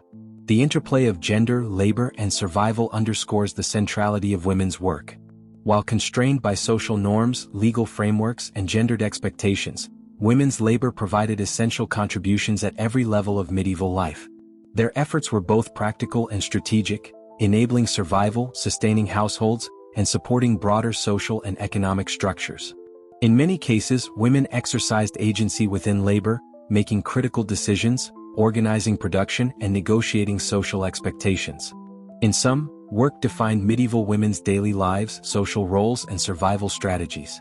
Rural and urban women, peasants and nobles, engaged in labor that was physically demanding, socially regulated, and often undervalued. Their contributions were essential to the functioning of households, markets, and religious institutions. Women's work illustrates the intersection of endurance, skill, and resilience, revealing the vital yet often overlooked role they played in shaping medieval society. The story of women and work is ultimately a story of perseverance. Despite physical exhaustion, social constraints, and legal limitations, women sustained families, communities, and economies. Their labor was both a burden and a form of agency, enabling survival and influence in a world structured to restrict autonomy. Medieval women worked tirelessly, often invisibly, yet their contributions underpinned the very fabric of society, demonstrating resilience, resourcefulness, and enduring strength. Property ownership and inheritance were central to medieval social and economic life, and for women, access to property was a complex, contested, and highly gendered issue. Land, money, and movable goods were closely tied to family lineage, marital arrangements, and social status. While men typically dominated legal and economic structures, women's rights to property, whether through inheritance, dowry, or dower, provided both protection and a degree of agency within a patriarchal system. From an early age, women's relationship to property was mediated through family. Daughters were often provided with dowries that transferred wealth to husbands, reinforcing the transactional nature of marriage. These dowries, sometimes substantial, could include money, land, or household goods. While technically their property, dowries were controlled by husbands during marriage, reflecting the broader legal norm that women's economic rights were subordinate to male authority. The dowry, however, also offered security. It could provide a widow with sustenance or a means of negotiation, underscoring the dual role of property as both restriction and safeguard. Inheritance laws further shaped women's access to property. In many regions, primogeniture, favoring the eldest male heir, limited women's direct inheritance of land. Noble families, in particular, used inheritance to maintain estates within male lines, ensuring political and economic continuity. Daughters might receive movable property, dowries, or limited portions of land, but these allocations were often smaller and circumscribed. In peasant households, inheritance was sometimes more flexible, with daughters receiving goods, animals, or small parcels of land, yet these too were subject to social negotiation and male oversight. Marriage significantly impacted women's property rights. Upon marriage, women's dowries and inherited property typically passed under the legal authority of their husbands. Wives could manage estates or households, particularly in the husband's absence, but ultimate control was frequently male-dominated. In noble families, strategic marriages sometimes included negotiations for retention of property or autonomy over dower lands. These arrangements reflected the tension between women's subordinate legal position and their practical ability to exercise authority within household or estate management. Widowhood provided one of the rare avenues for independent property management. Widows often retained dower lands or rights to income from their husbands' estates, giving them a measure of autonomy in economic and social matters. They could manage households, supervise tenants, and negotiate with local authorities or other family members. In some cases, widows leveraged their property to arrange advantageous remarriages, support children, or fund religious or charitable endeavors. This period of relative independence illustrates how property could empower women, even within a patriarchal system that generally restricted female ownership.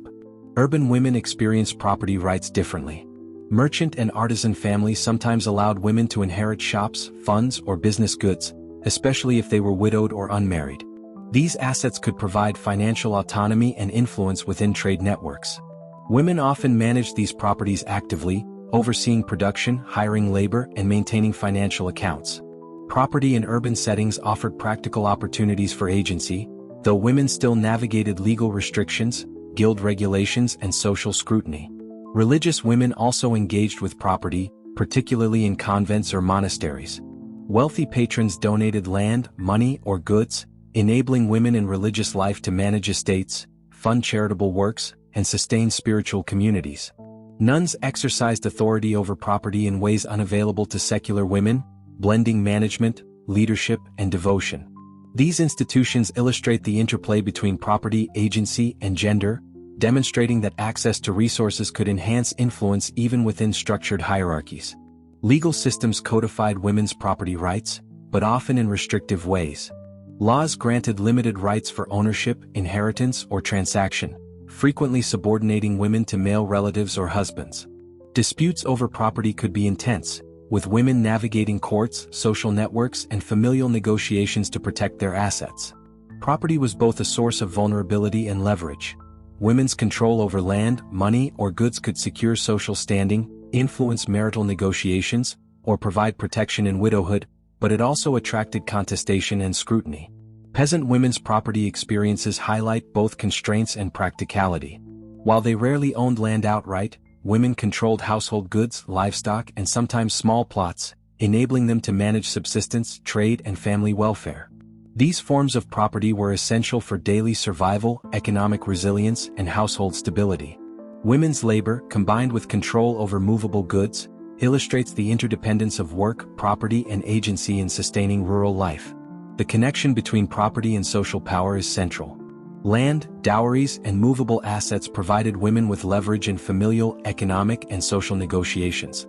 Even limited property rights allowed women to assert authority, maintain households, and influence community interactions. Wealth and possessions were not merely material, they were intertwined with survival, status, and negotiation of autonomy.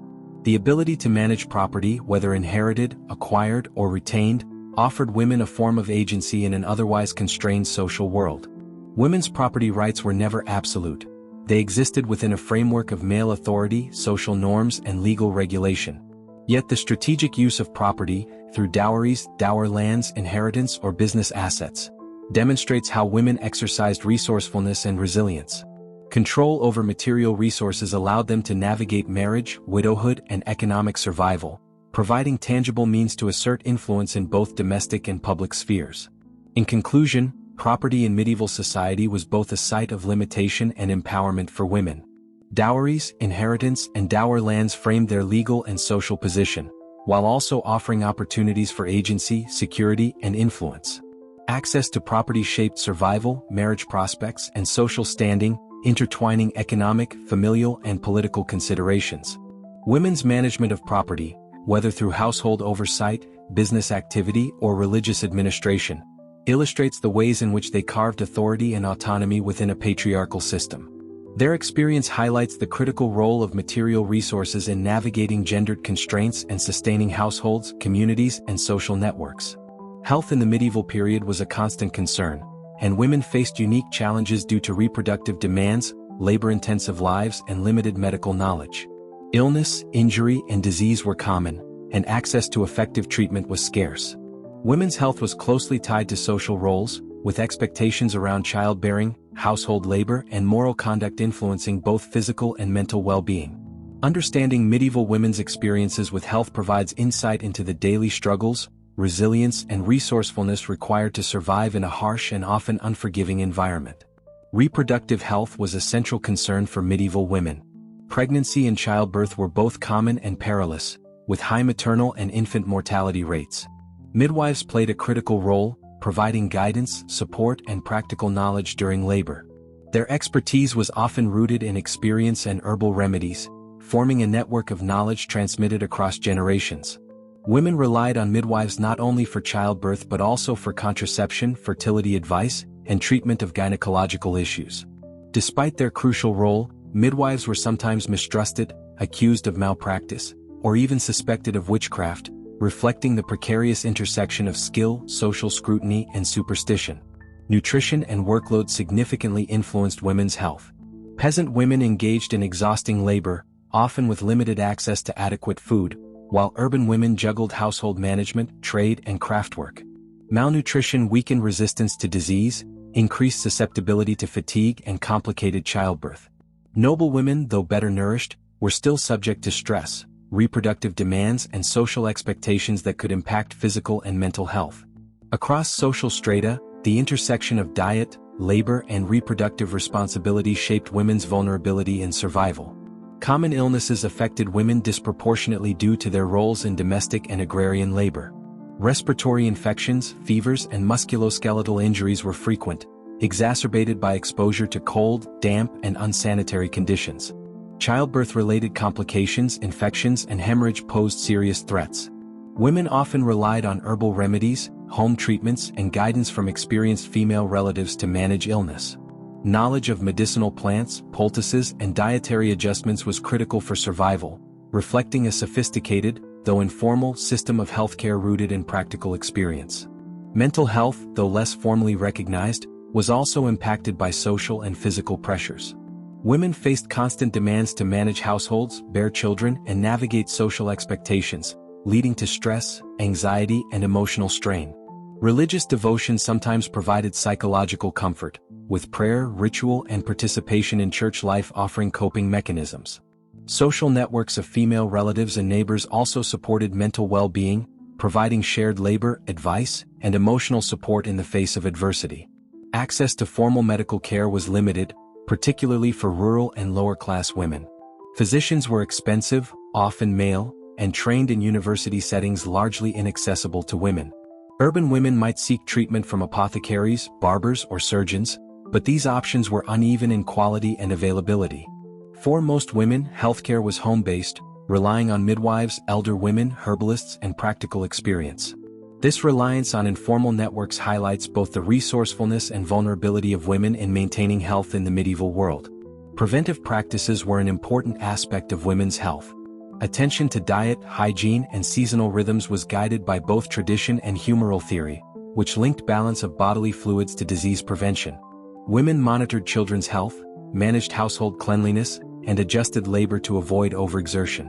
While these measures could not prevent all illness, they reflected an understanding of the interconnectedness of environment, work, and bodily health, demonstrating women's active role in safeguarding family and community welfare. Childcare was intimately connected to women's health practices. Infants and children required careful feeding, hygiene, and protection from illness, with mothers bearing primary responsibility. Breastfeeding, weaning, and nutrition were central concerns, as was protection from infectious diseases. The health of children directly impacted maternal labor and survival, highlighting the interdependence of family well-being and women's own physical condition. Women's labor and caregiving responsibilities intertwined, creating both burdens and avenues for influence within the household. Religious and spiritual practices intersected with health concerns. Women invoked saints for protection during childbirth, illness, and life-threatening conditions. Pilgrimages, prayers, charms, and devotional rituals provided both hope and practical guidance, supplementing medicinal knowledge. Faith offered a framework for understanding suffering, illness, and mortality, giving women tools to navigate the uncertainties of life in an era of limited medical knowledge. Spiritual engagement, therefore, was both psychological and practical, intertwining health, morality, and daily survival. Social class heavily influenced access to healthcare and survival outcomes. Noble women could employ physicians, maintain apothecaries, and benefit from better nutrition and safer living conditions. Peasant and urban lower-class women depended largely on community knowledge, midwives, and home remedies. Despite differences in access, all women faced the persistent threats of childbirth, disease, malnutrition, and labor-related injury. Survival required skill, endurance, and resourcefulness, illustrating the constant negotiation between social position, labor, and health. In conclusion, medieval women's health was shaped by labor, reproduction, nutrition, social expectations, and access to care. Physical demands, childbirth, and illness placed women in a position of constant vulnerability, yet they developed extensive knowledge and coping strategies to manage these challenges.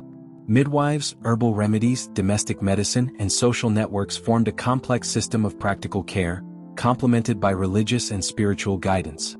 Women's endurance, adaptability, and resourcefulness were central to their survival and to the well-being of families and communities. Women's experiences with health reveal the intersection of biology, labor, social norms, and faith in medieval society. Their bodies were sites of labor, reproduction, and vulnerability, while their knowledge and strategies ensured survival under challenging conditions. The story of women and health illustrates resilience in the face of physical, social, and environmental pressures, highlighting the essential role of women's labor, skill, and care in sustaining households, communities, and society at large. The story of medieval women is a story of endurance, resilience, and adaptability in a world defined by relentless labor, social constraints, and physical danger. From the fields of rural villages to the bustling streets of medieval towns, from the quiet devotion of convents to the rigid hierarchies of noble households, women navigated lives that were simultaneously vital and undervalued, visible and constrained. Their daily existence was shaped by a web of obligations, reproductive, domestic, economic, and spiritual, that left little room for personal autonomy, yet demanded remarkable skill, perseverance, and intelligence. Throughout the medieval period, women were central to the survival and functioning of society, even as their contributions were often obscured in historical records. Peasant women labored from dawn to dusk, ensuring food production, household management, and community stability. Urban women balanced craft, trade, and domestic responsibilities, contributing to commerce, markets, and local economies. Noble women oversaw estates, supervised servants, and maintained household and dynastic continuity. Across all social strata, women's labor underpinned family survival, economic stability, and social cohesion, yet it was frequently taken for granted, undervalued, or restricted by legal and cultural norms. Marriage, dowries, and family expectations structured the trajectory of women's lives. From childhood, girls were prepared for the responsibilities of adulthood, taught obedience, domestic skill, and moral virtue. Marriages were arranged to serve economic, social, or political purposes, often limiting women's personal choice. Dowries and property served as both security and transaction, reflecting the intersection of gender, wealth, and family strategy. Even within these constraints, women demonstrated agency, negotiating household authority, managing property, and sustaining family welfare, often exercising subtle power in otherwise restrictive circumstances. Education, though limited, provided a pathway to influence and competence. Literacy, religious study, and practical knowledge were tools through which women managed households, engaged in trade, and participated in spiritual and intellectual life. Convents became sanctuaries for learning, offering women opportunities for leadership, scholarship, and religious devotion. Practical education, meanwhile, empowered women to oversee labor, production, and family survival. Knowledge, whether sacred, domestic, or economic, was a form of agency, allowing women to navigate the complex networks of obligation and authority that defined medieval society. Religion permeated every aspect of life, offering both guidance and constraint. Faith provided comfort, spiritual protection, and a framework for moral conduct, while also reinforcing gender hierarchies, obedience, and social control. Women found both sanctuary and authority in religious institutions, where they could participate in education, charitable activity, and management of estates. Devotion was deeply personal yet inseparable from social and economic life, linking moral identity, family responsibilities, and community survival. Spiritual engagement enabled women to navigate hardship with resilience, finding meaning and empowerment within restrictive structures. Health and survival were constant concerns. Women faced the dangers of childbirth, disease, malnutrition, and exhaustion, compounded by the demands of labor and domestic responsibility. Midwives, herbal remedies, and social networks formed vital systems of care, while faith offered psychological and spiritual support. Women's physical resilience was inseparable from their social and practical knowledge, allowing them to endure the multiple pressures of medieval life and to sustain the well-being of their families and communities. Violence, both physical and social, was another persistent threat. Women were vulnerable to domestic abuse, sexual exploitation, and social censure, with few legal protections. Yet within these risks, women demonstrated resourcefulness, forming support networks, negotiating household authority, and asserting influence where possible. Their survival depended on strategic intelligence as much as physical endurance, highlighting the multifaceted nature of resilience in a world structured to limit autonomy. The story of medieval women is therefore not one of passive suffering, but of quiet, relentless agency. Within every farm, household, convent, and market stall, women shaped their surroundings, managed labor, preserved families, and contributed to the functioning of society. They navigated labor, marriage, religion, education, health, and legal constraints with ingenuity, persistence, and courage. Their lives were marked by hardship, yet also by intelligence, endurance, and adaptability, the hallmarks of resilience in a harsh and unforgiving world. Although often absent from chronicles and legal documents, women's experiences were central to the survival, culture, and economy of the medieval world. Their labor, knowledge, and moral guidance held families, communities, and even entire economies together. Every task they performed, childcare, farming, textile production, religious devotion, education, and property management, was indispensable, yet frequently invisible. The endurance and creativity demonstrated by medieval women offer a profound testament to human resilience, illuminating the ways in which women navigated and shaped their world despite systemic constraints. In reflecting upon these lives, one sees the duality of medieval women's existence: simultaneously constrained and empowered, vulnerable and resourceful, invisible and essential. They endured the brutality of labor, social expectations, and personal danger, while asserting influence, sustaining communities, and preserving knowledge and tradition. Their stories are a reminder that the survival and flourishing of medieval society depended not only on kings, nobles, or clergy, but on the tireless work, wisdom, and perseverance of women whose lives, though often unrecorded, were central to the fabric of the age. The tale of medieval women, as explored throughout the brutal lives of medieval women, is ultimately a story of human strength and determination. It is a story of lives lived in the intersection of oppression and agency, of labor and intellect, of suffering and endurance. It is a testament to the resilience of those who sustained families, economies, and communities with skill, courage, and unacknowledged heroism. Though history often rendered them invisible, their legacy endures in the foundations of society, culture, and knowledge, reminding us that the story of the past is inseparable from the contributions of the women who lived, labored, and persevered within it. In the end, the brutal conditions of medieval life could not extinguish women's ingenuity, endurance, or influence. They transformed hardship into survival, labor into agency, and obligation into subtle forms of empowerment. Their lives, in all their complexity, illuminate both the cruelty of the medieval world and the extraordinary resilience of those who inhabited it. Through toil, faith, intelligence, and determination, medieval women not only endured, they shaped the society around them, leaving a legacy of endurance, resourcefulness, and quiet strength that resonates across the centuries.